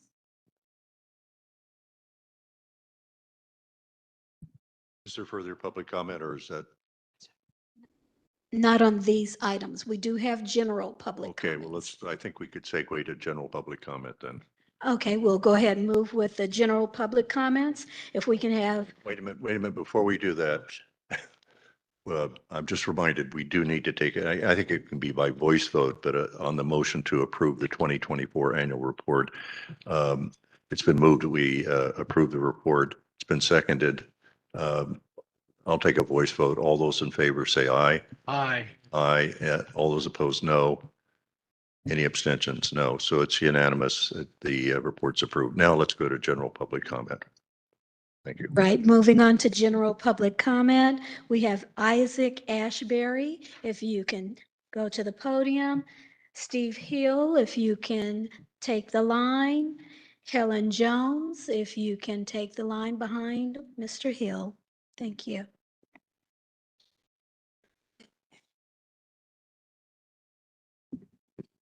Okay, I'll be pretty quick. First of all, I want to thank Mr. Bonner for all he's done. I want to thank Sean Kennedy for all he's done. I want to thank the Office of Inspector General, who just left, for all she's done. I've worked with her for 11 years, and I've worked with the commission for almost 8 years.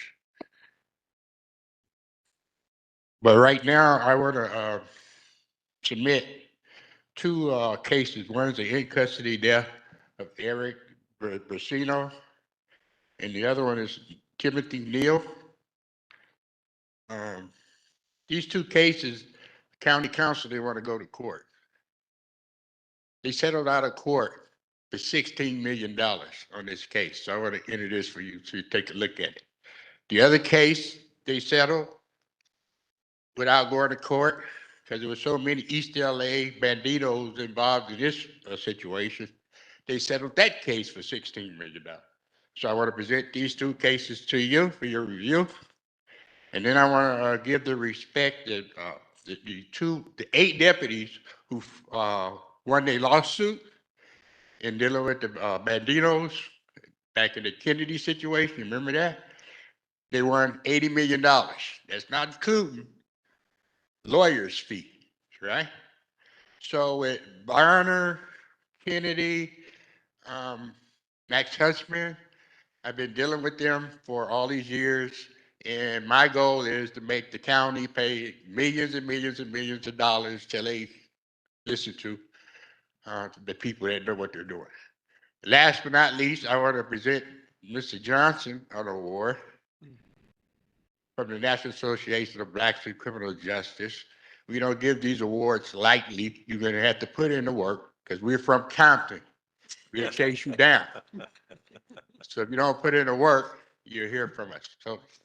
So I'll read it right quick. Excuse me, Chair Bonner's time is up. Would you like to extend Well, it I for think this we'll let him purpose? present the award to Commissioner Johnson. But you read it and then come present it to him. Yes, sir. The National Association of Blacks in Criminal Justice, the Community Service Award presented to Hans Johnson, Commission Co-Vice Chair, Sheriff Civilian Oversight Commission, in recognition of outstanding dedicated service and leadership. No one is above the law. Lieutenant Isaac Asbury, National Association Southwest Regional President. This was back in May 15th, but he's been out of town, so we finally was able to catch up with him. Okay. Okay, we'll allow some applause here.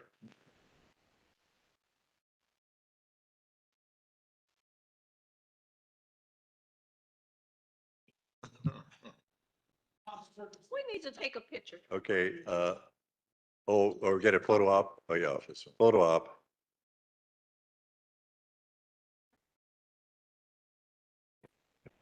Too many more, they make it big.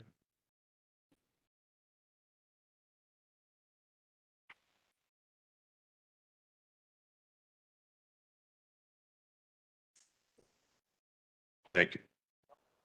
Thank you. Looks like Mr. Hill is next. Okay, Mr. Hill, you're on. For the record, my name is Melvin Stephen Hill. I'm a United States Marine Corps veteran. I'm a retired correctional peace officer for the state of California. I was arrested March 7th, 2022, almost 3.5 years ago, after speaking out at an event hosted by County Supervisor Catherine Barger. I was placed on a list of prohibited people and given to the Department of Justice. 3.5 years, I have had zero due process. I cannot face my accusers. There is no paperwork to substantiate my arrest that can be found in the Palmdale Sheriff's Station. And just to let y'all know, the Antelope Valley is a mecca for police corruption and unconstitutional policing. I am asking that this commission help me get my guns back. I can't get my guns back. They have my father's guns, who was a World War II veteran. They have sent me to the wrong court 2 times, where I've been asked politely to leave the courtroom because no one wants to hear what I have to say.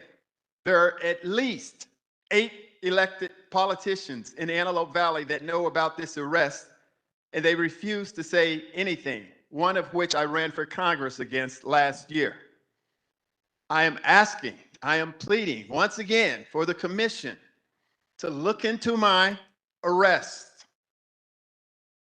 It's unconstitutional. Once again, I've never seen a Marine Corps veteran, and you guys know how we love our veterans.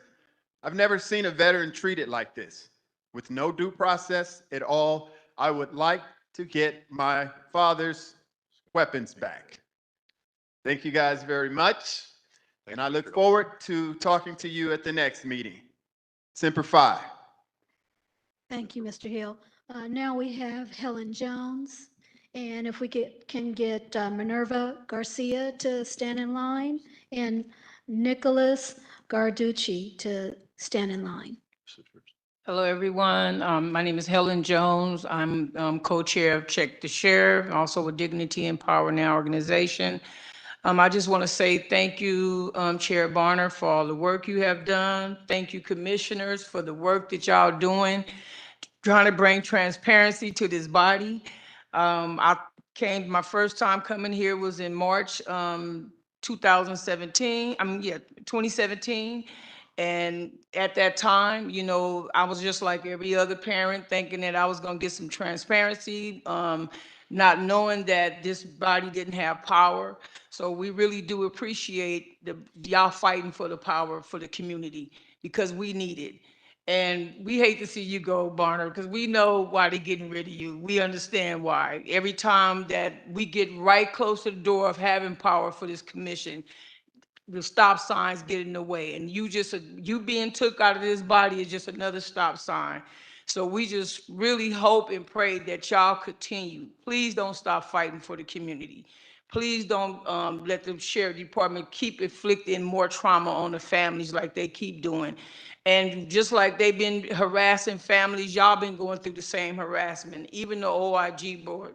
So if y'all getting harassed, you know, just think about what they doing to the community. So we just really just say, please do not stop y'all fight. Please keep fighting for our families and our loved ones that are deceased, been killed by the sheriff department. My son was murdered and beat to death by the 3,000 boy deputy gangs. And just keep hearing that name, click, click, click, click. We just really would appreciate if y'all use what it is. They gangs, they deputy gang. They've been around for over 50 years. Y'all know this, we know this. And our loved ones are sitting in graves today because of the sheriff department. So please, thank you.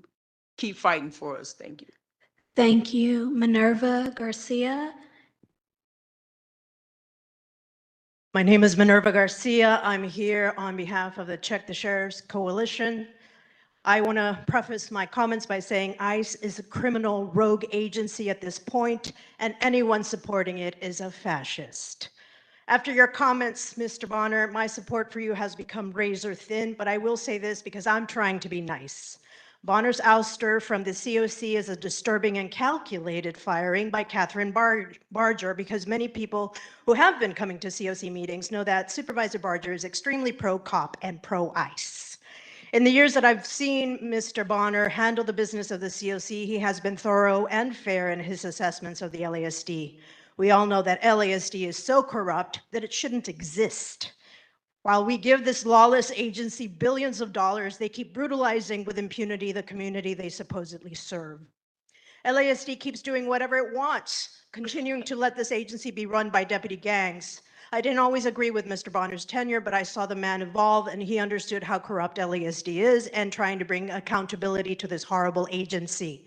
Barger, too, should be ousted, as she has been proven to be a terrible county commissioner, ineffective, racist, and corrupt. Lastly, I want to acknowledge the passing of Leah Garcia, the mother of Paul Rea, an 18-year-old young man murdered by the LASD in 2019 by a deputy gang prospect of the Banditos.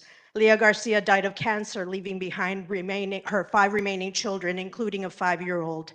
LASD murdered Paul, then the deputy gang members proceeded to harass Leah's minor children, even falsely arresting and kidnapping her minor daughter while at the memorial site for Paul. I'm not exaggerating this event, as it was witnessed by an ACLU attorney. Years after Paul's death, LASD keeps harassing the Rea family to the point that the LASD made Leah sick. So Leah's death lies solely at the LASD's feet. You killed Leah Garcia. Fuck the sheriffs. We will abolish this horrible department, and we will abolish ICE. Thank you. Next, we have Nicholas Carducci. Good afternoon to everybody. I'm here today because I need help regarding my 2 children. My 2 children were abused by the mother, beat them up. To give you an example, my son was 10 years old. He was on the bedroom floor, crying helplessly. The mother punched him 20 to 30 times as hard as she could. She threatened him with a knife. She hit him in the back with a knife. A few days later, she threatened both children to break their heads with a hammer. She yelled at our daughter, 7 years old, "Do you want to go to school with a broken head?" Then she hit her in the head with an object. She did many other things, but to lack of time, I just give you the heads up. And despite that, she still have the children in her custody. She was arrested. She was released after 4 days. She filed complaints against me, even though the children told everybody that they feel safe with me, that they fear the mother to don't kill them.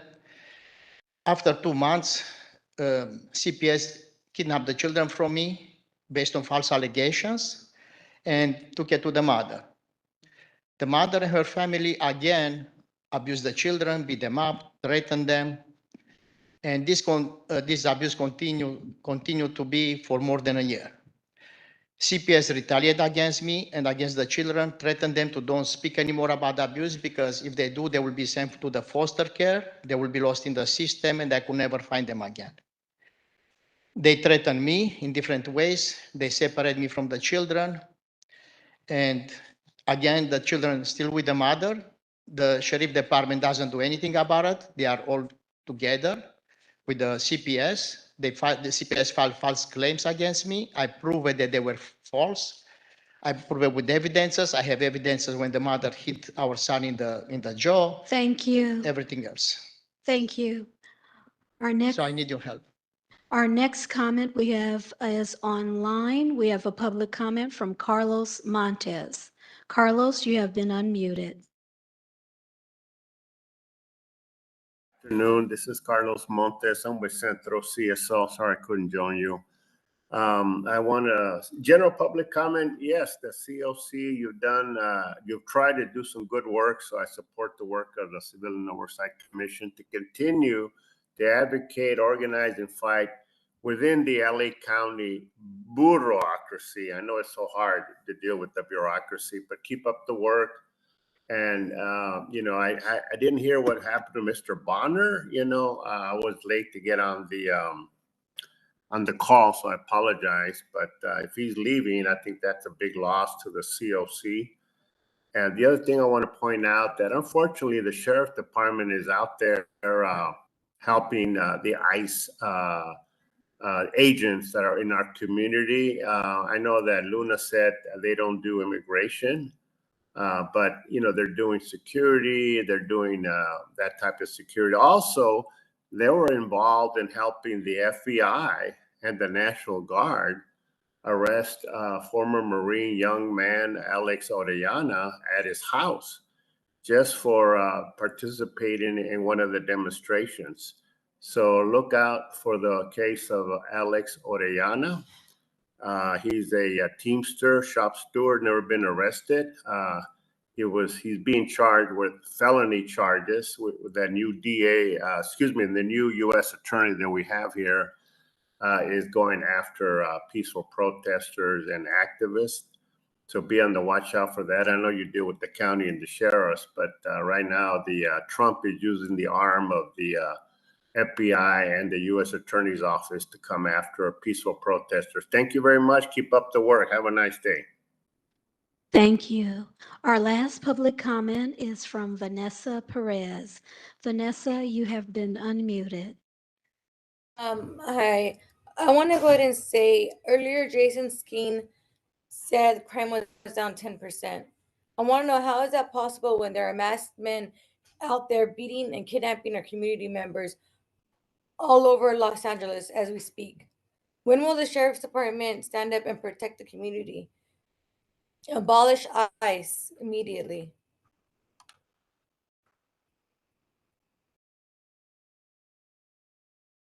Thank you. There are no further public comments. All right, thank you. Just a couple of updates here. As I said, there'll be a virtual listening session on July 10th, 2025 to hear community members' experiences interacting with deputy gangs and deputy cliques within the Sheriff's Department. It's the survey I've mentioned before. The next meeting of this commission will be on July 17th, 2025, back here at St. Anne's. And with that, I'll entertain a motion to adjourn. Oh, we're adjourned. Thank you.